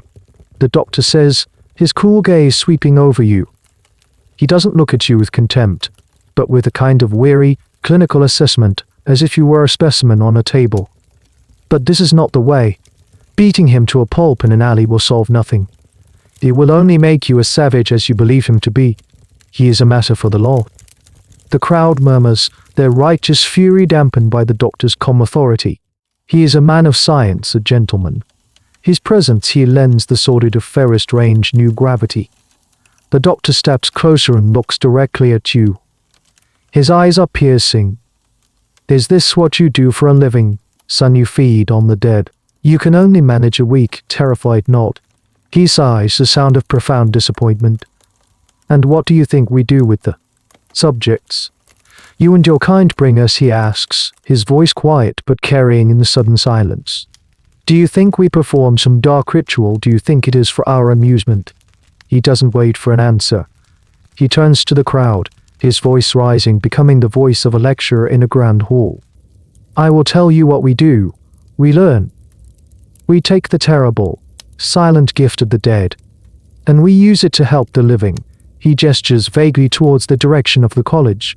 We are mapping the landscape of the human body. We are learning how to mend broken bones, how to remove diseased organs, how to deliver babies safely when a mother's life is in peril. Every cut we make, every organ we study, is a step towards conquering the diseases that take your children, your wives, and your parents. He pauses, letting his words sink in. The mood of the crowd is shifting from hot rage to a confused, sullen resentment. The work that men like this one do is abhorrent, the doctor continues, his gaze returning to you. It is a crime born of desperation, but it is, for now, a necessary evil. The law, in its infinite wisdom, does not provide us with what we need to save you.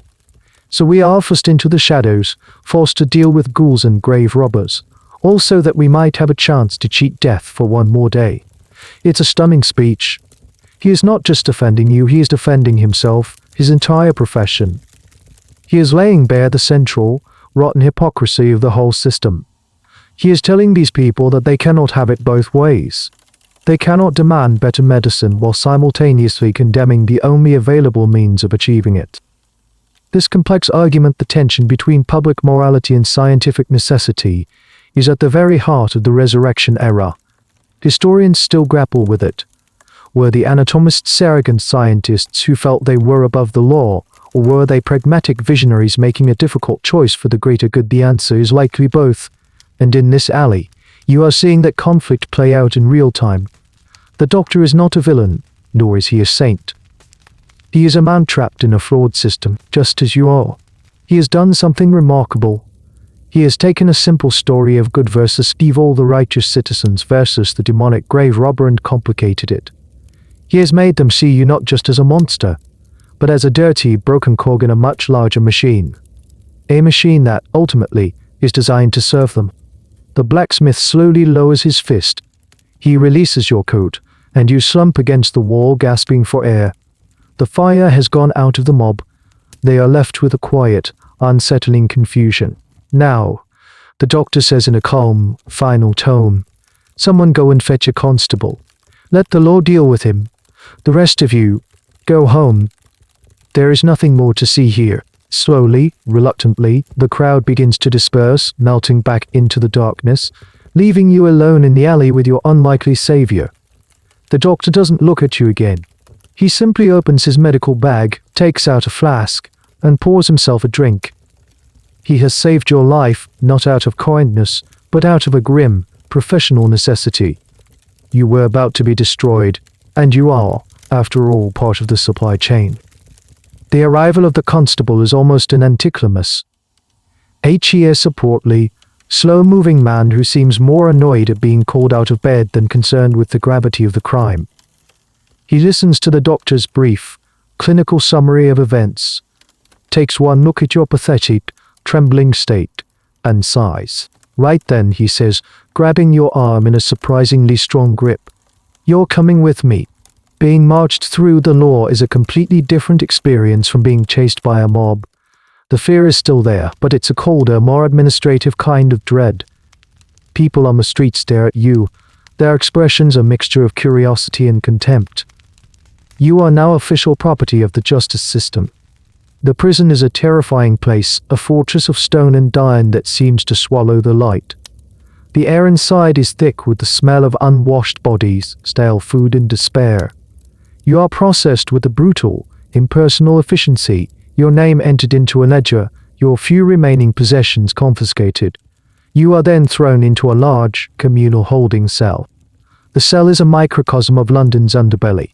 It's packed with a miserable assortment of humanity drunkards sleeping off a binge, petty thieves with shifty eyes, hardened criminals with faces like road maps of violence, and a few poor souls who, like you, just seem to have run out of luck. The noise is constant, a chorus of coughing, snoring, and delirious muttering. You find a small space on the filthy straw-covered floor and curl up, trying to make yourself as small as possible. The bravado and anger that lead you to work alone has evaporated, leaving only a hollow, aching fear. The days that follow are a blur of misery.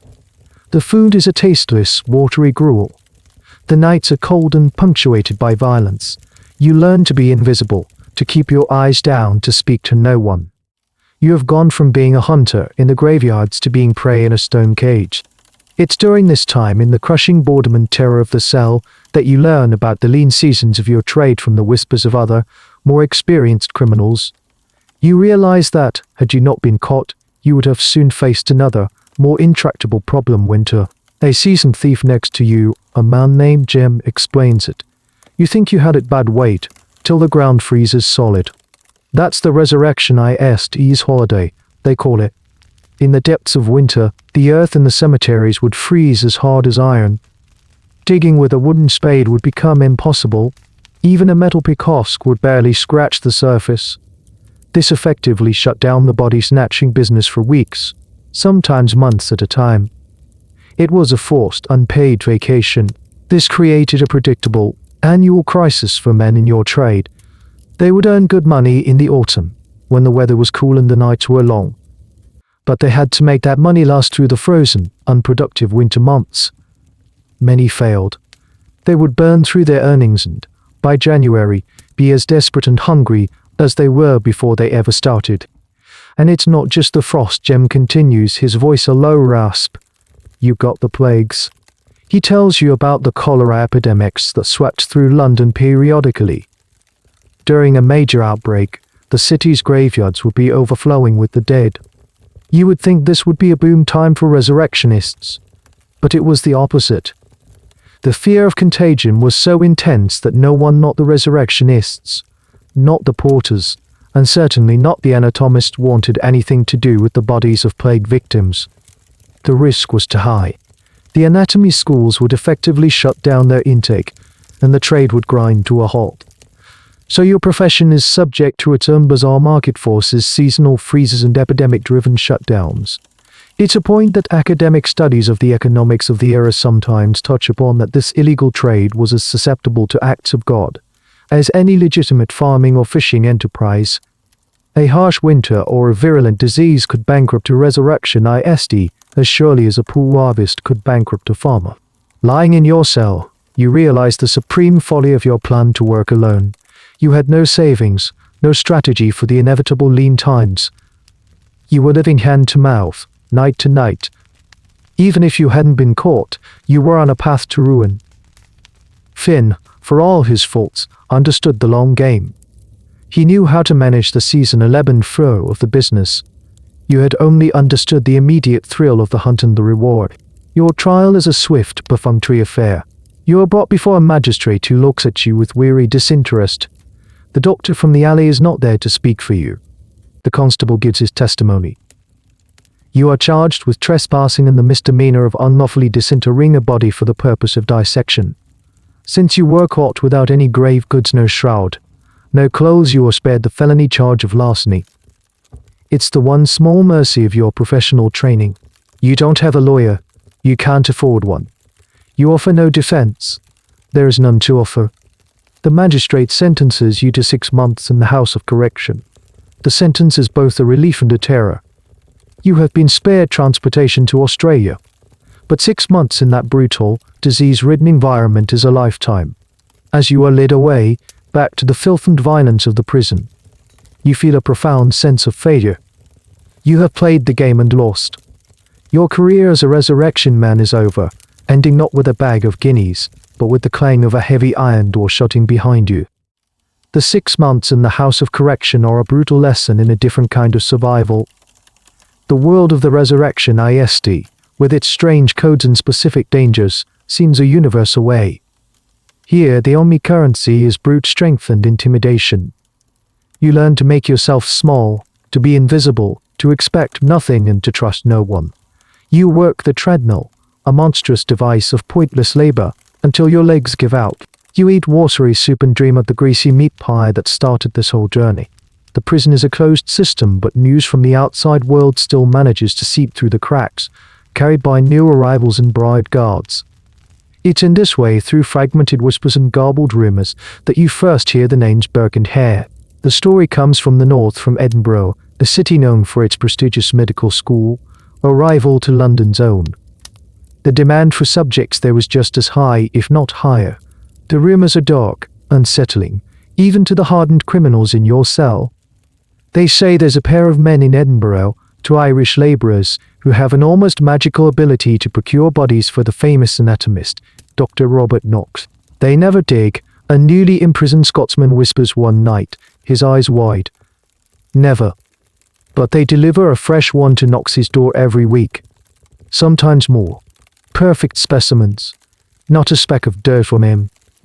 This is the part of the story that mystifies the other criminals, the ones who understand the resurrection ISD's trade. How is it possible? How can you get a body without digging? The logistics are baffling. Did they have an inside man at the mortuary? Were they bribing undertakers? The whispers paint a picture of 2 men, William Burke and William Hare, who ran a lodging house in a poor part of Edinburgh. The story goes that it started when one of their tenants, an old army pensioner, died of natural causes while owing them rent. To recoup their losses, they decided to sell his body to the anatomy school.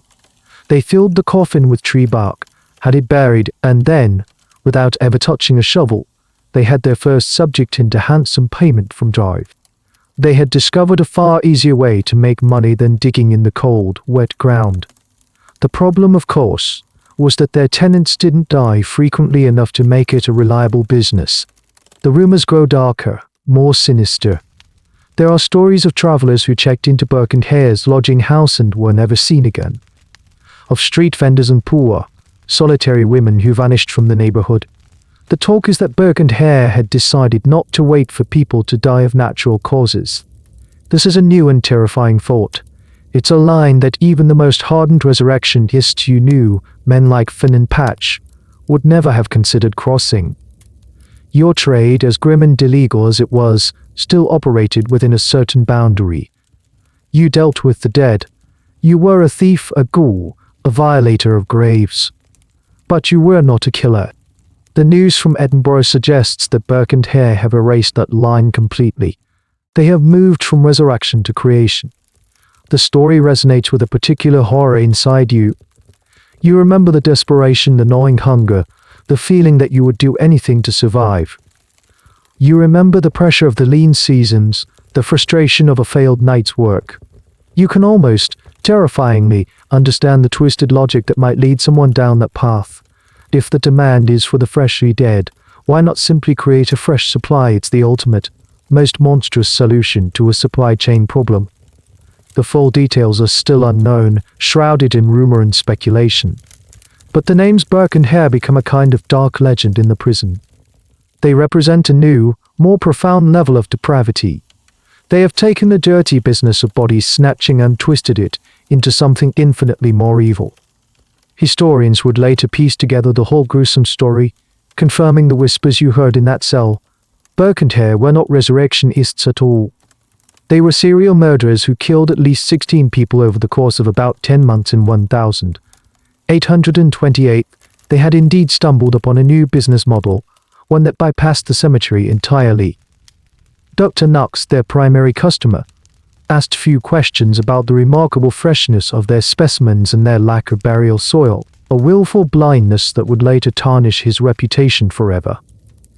The debate still rages in academic circles. How much did drive Knox really know? Was he a willing accomplice, or a man so driven by scientific ambition that he refused to see the horrific truth staring him in the face? Lying on the cold stone floor of your cell, you don't know any of these confirmed details. But it's enough. The story from Edinburgh casts a long, dark shadow over your own past actions. You had thought yourself a monster, a ghoul lurking in the lowest depths of society. But the tale of Burke and Hare reveals a circle of hell even deeper than the one you inhabited. It makes you, a common grave robber, seem almost innocent by comparison, a feeling that something in your old world is about to change forever. The game has become infinitely more dangerous. You are released from prison in the bleak midwinter, a ghost spat back out onto the streets of London. You are thinner, paler, and the 6 months of brutalization have left a permanent chill in your bones. The city you return to feels both familiar and alien. You have no money, no tools, and no connections. Your old life, as grim as it was, has been erased. Your first instinct is survival. You drift back to the old neighborhoods, the warrens of poverty and despair where your journey began. You find Finn in a smoky gin palace, looking older and more tired than you remember. The anger between you has cooled, replaced by a shared, weary understanding of the world you both inhabit. He buys you a drink and listens to your story. There's no "I told you so," no recrimination. He knows the risks. Anyone in the trade could have ended up where you did. The game's not what it was, he says, his voice a low grumble. The news from the north has made everyone jumpy. The doctors, the watchmen, even the customers. The full story of Burke and Hare has now broken, spreading through the newspapers in a torrent of sensational headlines and lurid details. The whispers you heard in prison were true, and the reality is even more horrific. The trial in Edinburgh has become a national obsession. Hare, in a deal with the prosecution, has testified against his partner Burke in exchange for his own freedom. The public is captivated and repulsed in equal measure. The case has shown a harsh, unforgiving light on the entire anatomy trade. The public no longer sees a simple distinction between the resurrection man who digs up the dead and the murderer who creates them. In their eyes, it's all part of the same monstrous system. Doctor, not charged with any crime, has been disgraced, his reputation shattered. The anatomists in London are now terrified of being associated with a similar scandal. They are scrutinizing their subjects with a new, paranoid intensity. They're asking questions now, Finn says. They want to know where the goods are from. They check for signs of a struggle, aim and delivered a floater. The other day a drowning victim, and they nearly called the watch on him, thinking he'd been pushed. The risk has increased tenfold. The delicate, unspoken contract between the resurrectionists and the doctors has been violated. The old, easy hypocrisy is no longer tenable. Your situation is desperate. The winter ground is frozen solid, making traditional resurrection work impossible anyway. You and Finn are jobless, penniless, and haunted by the spectre of what happened in Edinburgh. It's in this atmosphere of fear and desperation that the conversation happens. It doesn't start as a serious proposal. It starts as a dark joke, a drunken, bitter fantasy muttered over a cheap glass of gin. You know, a fellow resurrectionist slurs one night, a man whose gone face speaks of weeks without a decent meal. Those Scotsmen. They had the right of it. All this work. Digging in the frozen mud, dodging the watch. For what a few guineas they found a better way. The men at the table laugh a harsh, mirthless sound. But the idea, once spoken, hangs in the air. It's a seed of pure poison. A few nights later, huddled with Finn by a meager fire under a bridge, The idea resurfaces. You are both starving. The cold is relentless. The prospect of earning any money legally is non-existent. The prospect of earning it through resurrection is, at the moment, impossible. What about the Shakers? Finn says, his voice quiet, his eyes avoiding yours. Shakers is the slang. A shaker is a drunkard, an old man, a homeless soul so deep in their cups they are barely conscious. You see them every night, passed out in alleyways and doorways. They are the invisible people of the city. No one knows them. No one would miss them. The unspoken thought is terrifyingly clear. You wouldn't need a knife or a pistol. A pillow, perhaps. A strong hand over a mouth and nose for a minute or two. It would be quick. It would be silent. It would be silent. It would leave no mark. The doctors would see a body dead from suffocation, a common enough verdict for a drunk who is choked in their sleep. It would be the perfect crime. You stare into the fire, your heart pounding. This is the ultimate temptation. The final line. You had felt a sense of moral superiority when you first heard the stories of Burke and Hare. You were a grave robber, not a murderer. But now, with the cold seeping into your bones and the hunger twisting your insides, that line seems terrifyingly thin. How did Burke and Hare make that leap? Historians and psychologists have puzzled over it for centuries. Was it pure psychopathy, or was it a gradual desensitization? A slow slide down a slippery moral slope they started by selling a body that was already dead. Then they saw how easy it was. Their victims were marginalized, poor and often intoxicated people society had already discarded. Burke and Hare's genius was in recognizing that the demand was not for buried bodies, but for unclaimed bodies. By killing, they were simply speeding up a process that poverty and disease would have eventually completed anyway. It's a monstrous rationalization, but in your current state, you can almost feel its seductive logic. We wouldn't have to dig, Finn whispers as if reading your thoughts. No tools, no cemeteries, no watchmen, just a walk in the dark and a trip to the college. You look at Finn, his face gaunt and desperate in the firelight. You see in his eyes the same terrible conflict that is raging inside you. You have both spent months, years, treating human bodies as a commodity. You have learned to strip them of their identity, to see them as product. Is it really such a great leap to move from harvesting the product to manufacturing it? The question hangs between you, a tangible, horrifying thing. You are at a crossroads. Down one path lies continued starvation and misery. Down the other lies a solution, a darker shortcut, but one that would cost you the last shred of your humanity. The legacy of Burke and Hare is not just the scandal they created, but the terrible idea they unleashed upon the desperate men of your trade. The silence that follows Finn's proposal is heavier than any you have ever known. It is the silence of a moral abyss, and you are both standing on the precipice staring into it. The idea of creating your own supply, once a horrifying rumor from a distant city, is now a tangible option on the table, shimmering like a mirage in the cold London air. You don't answer him, not right away. You both just stare into the flickering flames of your pathetic fire, the monstrous thought hanging between you. In the days that follow, you don't speak of it again, but it's always there, an unspoken third partner in your misery. Your desperation deepens. You try begging, but you are just one of thousands. You try finding day labor at the docks, but you are too weak to gaunt, and you are pushed aside by stronger, healthier men. Every closed door, every scornful look, every pang of hunger pushes you closer to the edge. It is during this time that you begin to learn the grim specifics of the crime that has now been named after its most infamous practitioner. The newspapers, in their sensationalist glee, have printed lurid details from the Edinburgh trial. They describe the method which has been dubbed Burking. It was a cruelly efficient, almost scientific technique. William Hare, the innovator, had realized that stabbing or bludgeoning a victim would leave marks on the body, bruises, cuts, broken bones that an anatomist would surely notice. This would lower the value of the subject and, more importantly, raise awkward questions. Their method had to be traceless, so they developed a two-man technique. One man, usually the stronger Burke, would approach the victim from the front, using his body weight to press them down and pin their arms, preventing any struggle. The second man, Hare, would cover the victim's mouth and nose, cutting off their air supply, The pressure from Burke's chest on the victim's sternum would prevent them from screaming or taking a last, deep breath.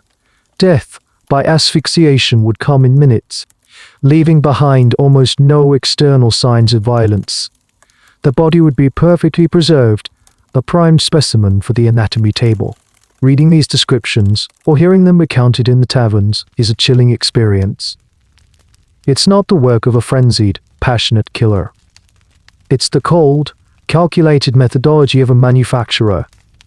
They had identified a problem, visible damage to the product, and engineered a solution. They had turned murder into a clean, efficient industrial process. You see the shakers in the alleys now with a different eye. You can't help but picture the process. It would be so simple, so quiet.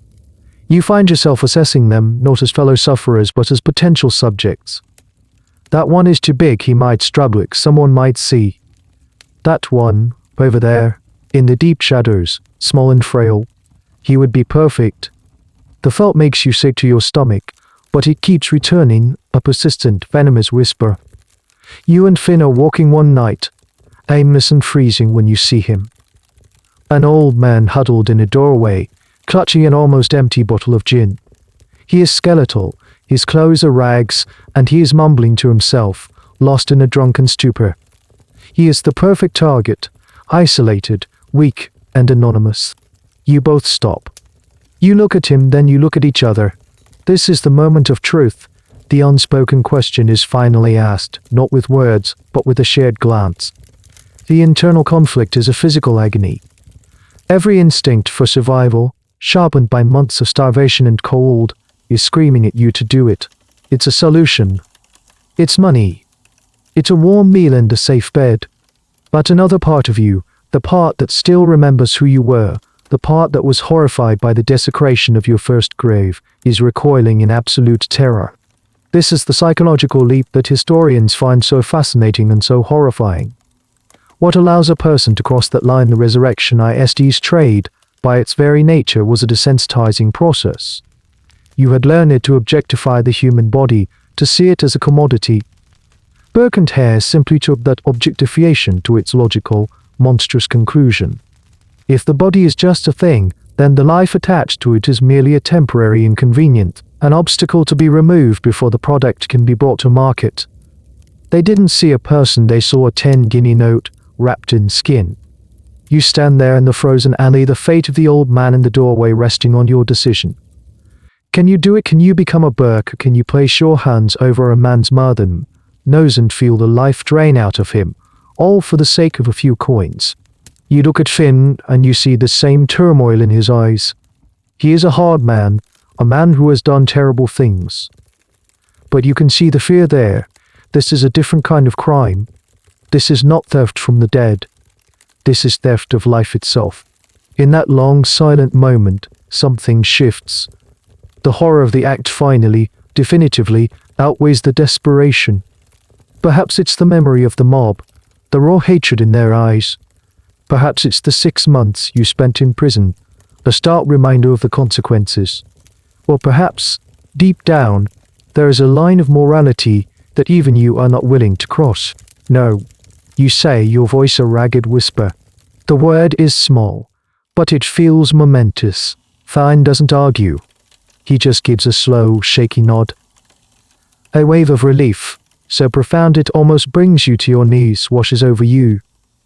You are still a monster perhaps, a grave robber, a ghoul, but you are not a murderer. Not tonight. You turn and walk away, leaving the old man to his drunken dreams, leaving the darker shortcut untaken. You are still cold, still hungry, still desperate. Nothing has changed, and yet, everything has. You have faced the ultimate temptation of your trade and turned away. You have chosen to remain on the side of the living, however wretched your own life may be.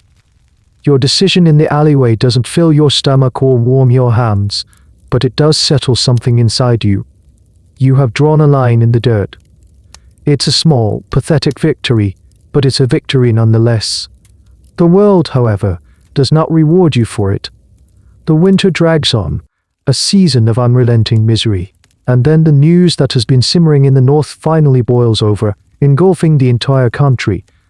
The trial of William Burke concludes. He is found guilty of murder and sentenced to hang. The public reaction is volcanic. It's not just the satisfaction of seeing a monster brought to justice, it's a moment of collective catharsis for a society that has been living in fear. The newspapers are filled with every lurid detail. They print Burke's full confession, his chillingly calm descriptions of the murders. They print illustrations of the lodging house, of the victims, of the final, terrible moments. The name Burke becomes a verb, a synonym for this new, terrifying form of murder. But the public's outrage doesn't end with Burke. It turns with a vengeance upon the man who made his crimes profitable, the anatomist Dr. Robert Knox.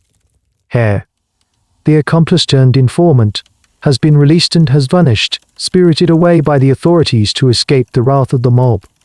So Knox becomes the focus of all the remaining anger. Crowds gather outside his grand house in Edinburgh.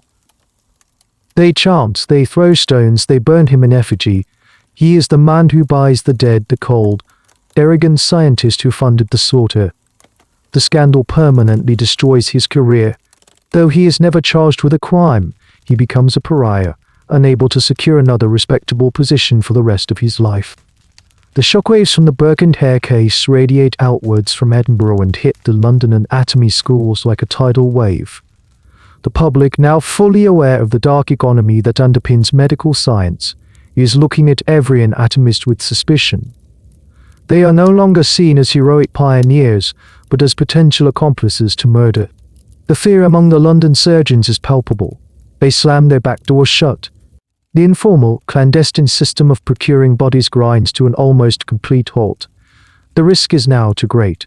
Any unexplained corpse brought to them could be a Burke D1. Any deal made with a resurrectionist could lead to their own downfall. Another drive. Knox in the making. For you and Finn, this means the trade is dead. Even if the ground were not frozen, there would be no buyers.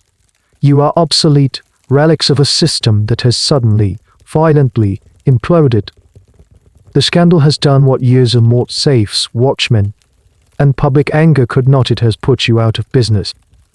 You hear stories of other resurrectionists, men you knew from the flash houses, being arrested on the flimsiest of pretenses.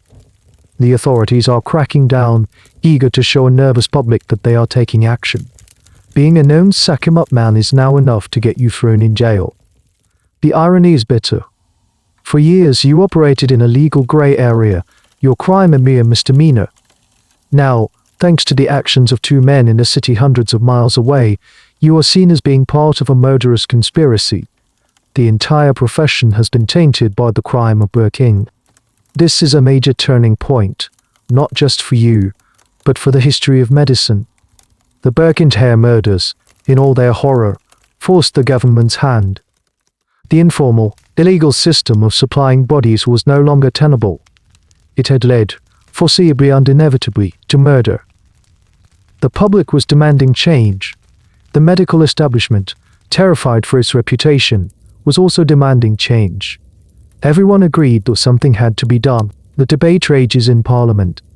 How can they provide the medical schools with a legal, ethical, and sufficient supply of bodies for dissection? The problem that had created the resurrectionist trade in the first place, the massive gap between supply and demand, had to be solved, once and for all. Sitting in a cold, crowded shelter, you listen to men reading the newspaper accounts of these parliamentary debates. They talk about you, about men like you. Some politicians paint you as a necessary evil, a symptom of a flawed law. Others describe you as a villain, a ghoul who must be stamped out. You are a topic of conversation in the grandest halls of power, yet you are still just a starving, forgotten man on the street. The whole affair is a brutal lesson in consequences. The actions of two men have brought an entire industry to its knees and shaken the foundations of the medical establishment. Historians would later identify the Burke and Hare case as the single most important catalyst for anatomical reform in Britain. Their horrific crimes, paradoxically, led to a more ethical and regulated future for medicine. But you don't see any of that. You don't see the grand sweep of history. You just see the end of the only life you've known for the past few years. The world has moved on, and it has left you behind. You are a casualty of a scandal you had no part in, your profession made extinct by a crime you yourself refused to commit.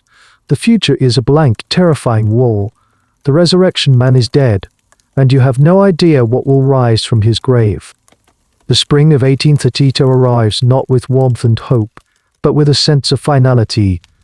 The conversations in Parliament, which had been a distant rumble, have solidified into a concrete legislative solution. The newspapers are full of it. They are calling it the Anatomy Act. You, Finn, and the other spectral figures of your former trade gather in the taverns and shelters, listening as a literate man reads the details aloud. Every word feels like another nail in the coffin of your profession. The Act is a sweeping, revolutionary piece of legislation. It addresses the root cause of the entire body snatching industry, the scarcity of legal cadavers. It repeals the old laws that limited dissection to the bodies of executed murderers. Instead, it creates a whole new system. The core of the Act is a provision that allows any person to donate their body to medical science.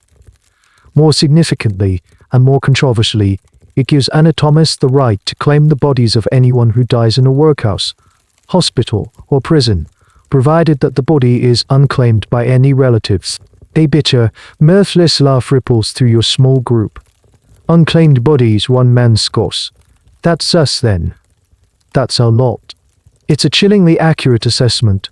The law is designed to fall most heavily on the poor, the friendless, the marginalized, the very people who are listening to the news in this squalid room. The Act effectively ensures that the anatomy tables will now be supplied not by the graves of the middle class, but by the deathbeds of the destitute. It replaces the crime of the resurrection ISD with the power of the state. To oversee this new system, the Act establishes an inspector of anatomy. This government official will be responsible for licensing anatomists in schools, and for managing the distribution of bodies. The entire process will be regulated, documented, and controlled. There will be paperwork, there will be official channels, there will be no more need for secret knocks on back alley doors, for clandestine negotiations with shady porters, or for men with wooden spades and strong backs.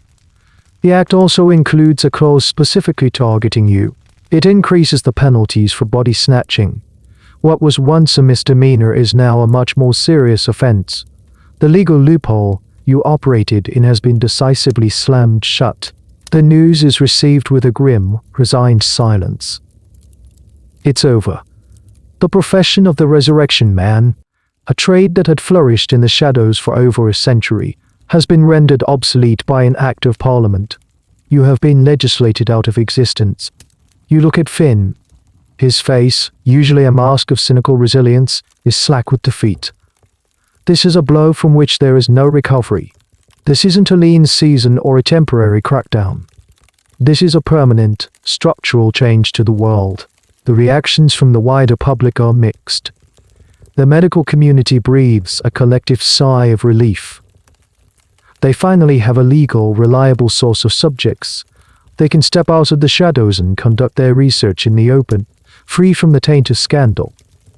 The upper and middle classes are also relieved their family graves are now safe, protected by law and a plentiful supply of poor people's bodies. But for the poor, the Act is a new source of terror. It becomes known as the Anatomy Bill. The fear of the resurrection ISD is replaced by the fear of the workhouse overseer. To die in poverty now means you face the ultimate indignity, not just an anonymous burial, but the anatomist's knife. The workhouse, already a place of dread, becomes even more terrifying. The popular saying of the time becomes, "It's bad enough to die in the poorhouse, but now they'll dissect you too." This fear is a key social consequence of the 1832 Act, a point that historians emphasize. While it solved the problem of body snatching, it did so by reinforcing the brutal caste divisions of Victorian society. The bodies of the poor became a resource for the advancement of a medical science that would primarily benefit the wealthy who could afford it. For you, the historical significance is irrelevant. All you know is that your world is ended. You are an expert in a field that no longer exists. Your unique, hard-won skills, the knowledge of soil types, the silent digging techniques, the art of the clandestine sale are now worthless. You are like a skilled scribe in the age of the printing press, a master of an obsolete craft. You and the other former resurrectionists are now just like the rest of the desperate poor, but with a darker past and even fewer prospects. You have no trade, no references, and a reputation that would make any potential employer slam the door in your face. You wander the streets of London, a city that is moving on without you. You see the medical colleges, their doors now firmly shut to men like you. The world of science has what it needs, and it no longer requires your dirty work. You are a ghost from a bygone era, a living relic of the time before the Anatomy Act, a time when the dead were a commodity, and you were the one who harvested them. The great, gruesome engine of the resurrection trade has shuddered to a halt, leaving you and the other men who greased its wheels stranded and forgotten. Years pass. The city of London changes, growing larger, louder, and sootier. The grim, desperate terror of the resurrection man fades into memory, becoming a collection of ghoulish tales told to frighten children, a dark footnote in the triumphant story of medical progress. For most, it's ancient history. For you, it's a life you once lived. You are an old man now. The strength that once allowed you to haul bodies from the earth has long since deserted you. Your hands are gnarled with arthritis, your back permanently stooped. You survived somehow. You found work where you could, sweeping streets, hauling rubbish, the anonymous, back-breaking labor of the city's underclass. You never earned more than a few pennies a day, but you never again stood on the wrong side of a cemetery wall. You live in a tiny rented room in a tenement, not so different from the ones you knew in your youth. Sometimes on cold, sleepless nights, the past comes back to you with a startling clarity. You can still feel the smooth, worn wood of the spade in your hands, smell the damp earth and see the pale, placid face of the first young man you ever stole. The memories are no longer terrifying. You occasionally hear news of the old days. Finn, you heard, died in a workhouse infirmary a decade ago. His body, unclaimed, was likely sent to one of the very anatomy schools he used to supply. The irony is so bitter it's almost poetic. Patch, the one-eyed veteran, simply vanished, probably swallowed up by the vast, anonymous poverty of the city. One afternoon, you find yourself walking near one of the old cemeteries. It's a public park now, the tombstones weathered and leaning, surrounded by laughing children and courting couples. It's hard to imagine it as the place of terror and illicit labor it once was. You sit on a bench, the weak sun on your face, and watch the people go by. They have no idea of the history buried just a few feet beneath the manicured lawns. You think about the question that has followed you your entire life: were you a villain, necessary evil, or just a man trying to survive in a world that offered him no other choices? The answer, you suspect, is all of those things. You did monstrous things. You violated the most sacred trusts of society. You profited from the grief of others. There is no denying the darkness of your actions. But you also remember the gnawing hunger, the freezing cold, the utter hopelessness. You remember the system. You were a part of a system where the advancement of science was built on a foundation of crime and poverty. The doctors needed bodies. The law failed to provide them. And men like you, desperate and disposable, stepped into the gap. You were a symptom of a diseased system. When the system was cured by the Anatomy Act, you, the symptom, simply faded away. The debate about the morality of the resurrectionists never truly ended. It just became the domain of historians. They argue about the numbers, how many bodies were truly stolen, how many men were in the trade. They discuss the economic pressures, the legal frameworks, the social consequences. They try to fit you and your contemporaries into neat academic boxes: proto-proletariat, criminal underclass, agents of scientific progress. But they can never capture the feeling of it, the cold dread of the watchman's lantern, the weight of a body in a sack, the shame and relief of a handful of guineas, the terrible, silent temptation in a dark alley. They can study the history, but you lived it. You look at your gnarled hands. These hands have dug in consecrated ground. They have touched the dead. They have taken money for unspeakable acts. But they also, on one crucial night, refused to commit a greater evil. You drew a line. In the grand, bloody history of your time, it was a small, insignificant act of refusal. But it was yours, and it's the one thing that allows you to sit here, in the sunshine, and feel a sliver of something like peace. You are a relic, a survivor of a forgotten war, I war fought in darkness in graveyards with shovels and fear. You were a resurrection man, a body snatcher. A part of a cruel and necessary history. And as the sun begins to set, casting long shadows across the old graves, you close your eyes. You have made your peace with the god. The last rays of sunlight fade from the sky, and the park around you grows quiet. The sounds of the city become muffled, distant, like noises heard from underwater.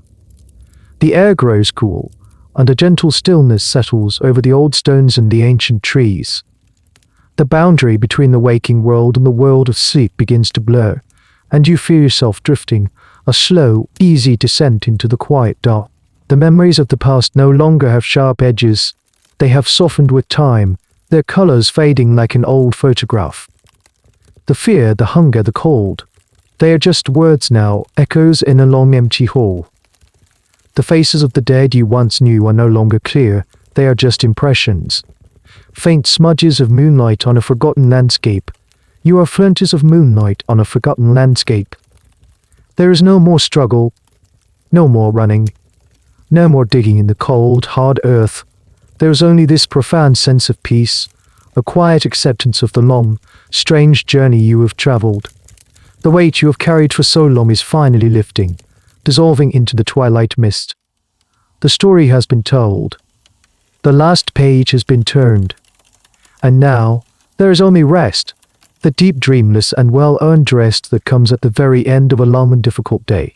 There is only the soft encompassing darkness and the promise of a long and silent sleep. The end of the article. Good night.